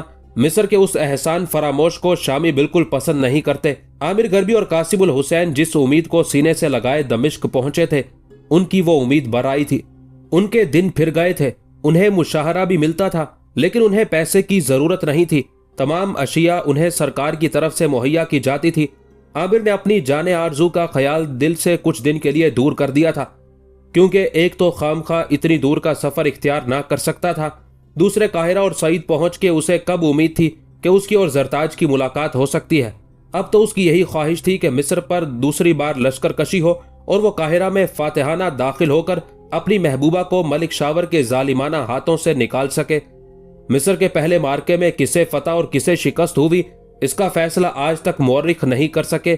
یورپ کے متعصب مورخوں نے حسب عادت یروشلم کے بادشاہ مالرک کی فتح اور اسد الدین شیرکو کو مفتوح قرار دیا ہے، لیکن جب اس جنگ کی تشریح کی جائے تو اس سے کچھ اور ہی ظاہر ہوتا ہے۔ ایک طائرانہ نظر ڈالنے پر معلوم ہوتا ہے کہ مصر کے وزیر اعظم ملک شاور نے اپنے ہی داروغہ محلات زرغام کے ہاتھوں شکست کھائی اور مدد حاصل کرنے سلطان دمشق نور الدین زنگی کے دربار میں ایک سائل کی حیثیت سے پہنچا۔ سلطان دمشق نور الدین زنگی نے شاور پر ترس کھا کر اس لالچ کی وجہ سے کہ شاور نے اس فوجی مدد کے ذریعے مصر کی وزارت کا دوبارہ مقام پانے کے بعد مصر کی 3% آمدنی کا حصہ دمشق کو دینے کا عہد کیا تھا۔ بہرحال ملک شاور کو فوجی مدد حاصل ہوئی اور وہ دمشق کے سپہ سالار اور اسد الدین شیرکو کے 2000 یا اس سے بھی کم سواروں کے ساتھ دمشق سے مصر پہنچا۔ اسد الدین شیرکو اور اس کے بھتیجے صلاح الدین کی اہلیت اور شمشیر زنی کے طفیل زرغام کو شکست ہوئی اور ملک شاور پھر سے مصر کی وزارت پر فائز ہو گیا۔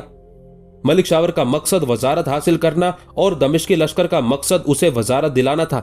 یہ دونوں مقصد پورے ہو گئے۔ اس صورت میں اگر کہا جائے اسد الدین شیرکو نے فتح حاصل کی تو کچھ غلط نہ ہوگا، لیکن یہ مسئلہ یہیں پر ختم نہ ہوا، بلکہ مصری وزارت پر فائز ہونے کے بعد ملک شاور نے اپنے محسن اور اسد الدین شیرکو سے بالکل آنکھیں پھیر لیں۔ جنگی اخراجات اور مصر کا تیسرا حصہ علاقہ تو الگ رہا۔ ملک شاور نے شیرکو کو کہلا بھیجا کہ اگر وہ مصری حدود سے باہر نہیں نکلے گا तो उसे बजोर शमशीर निकाल कर बाहर किया जाएगा।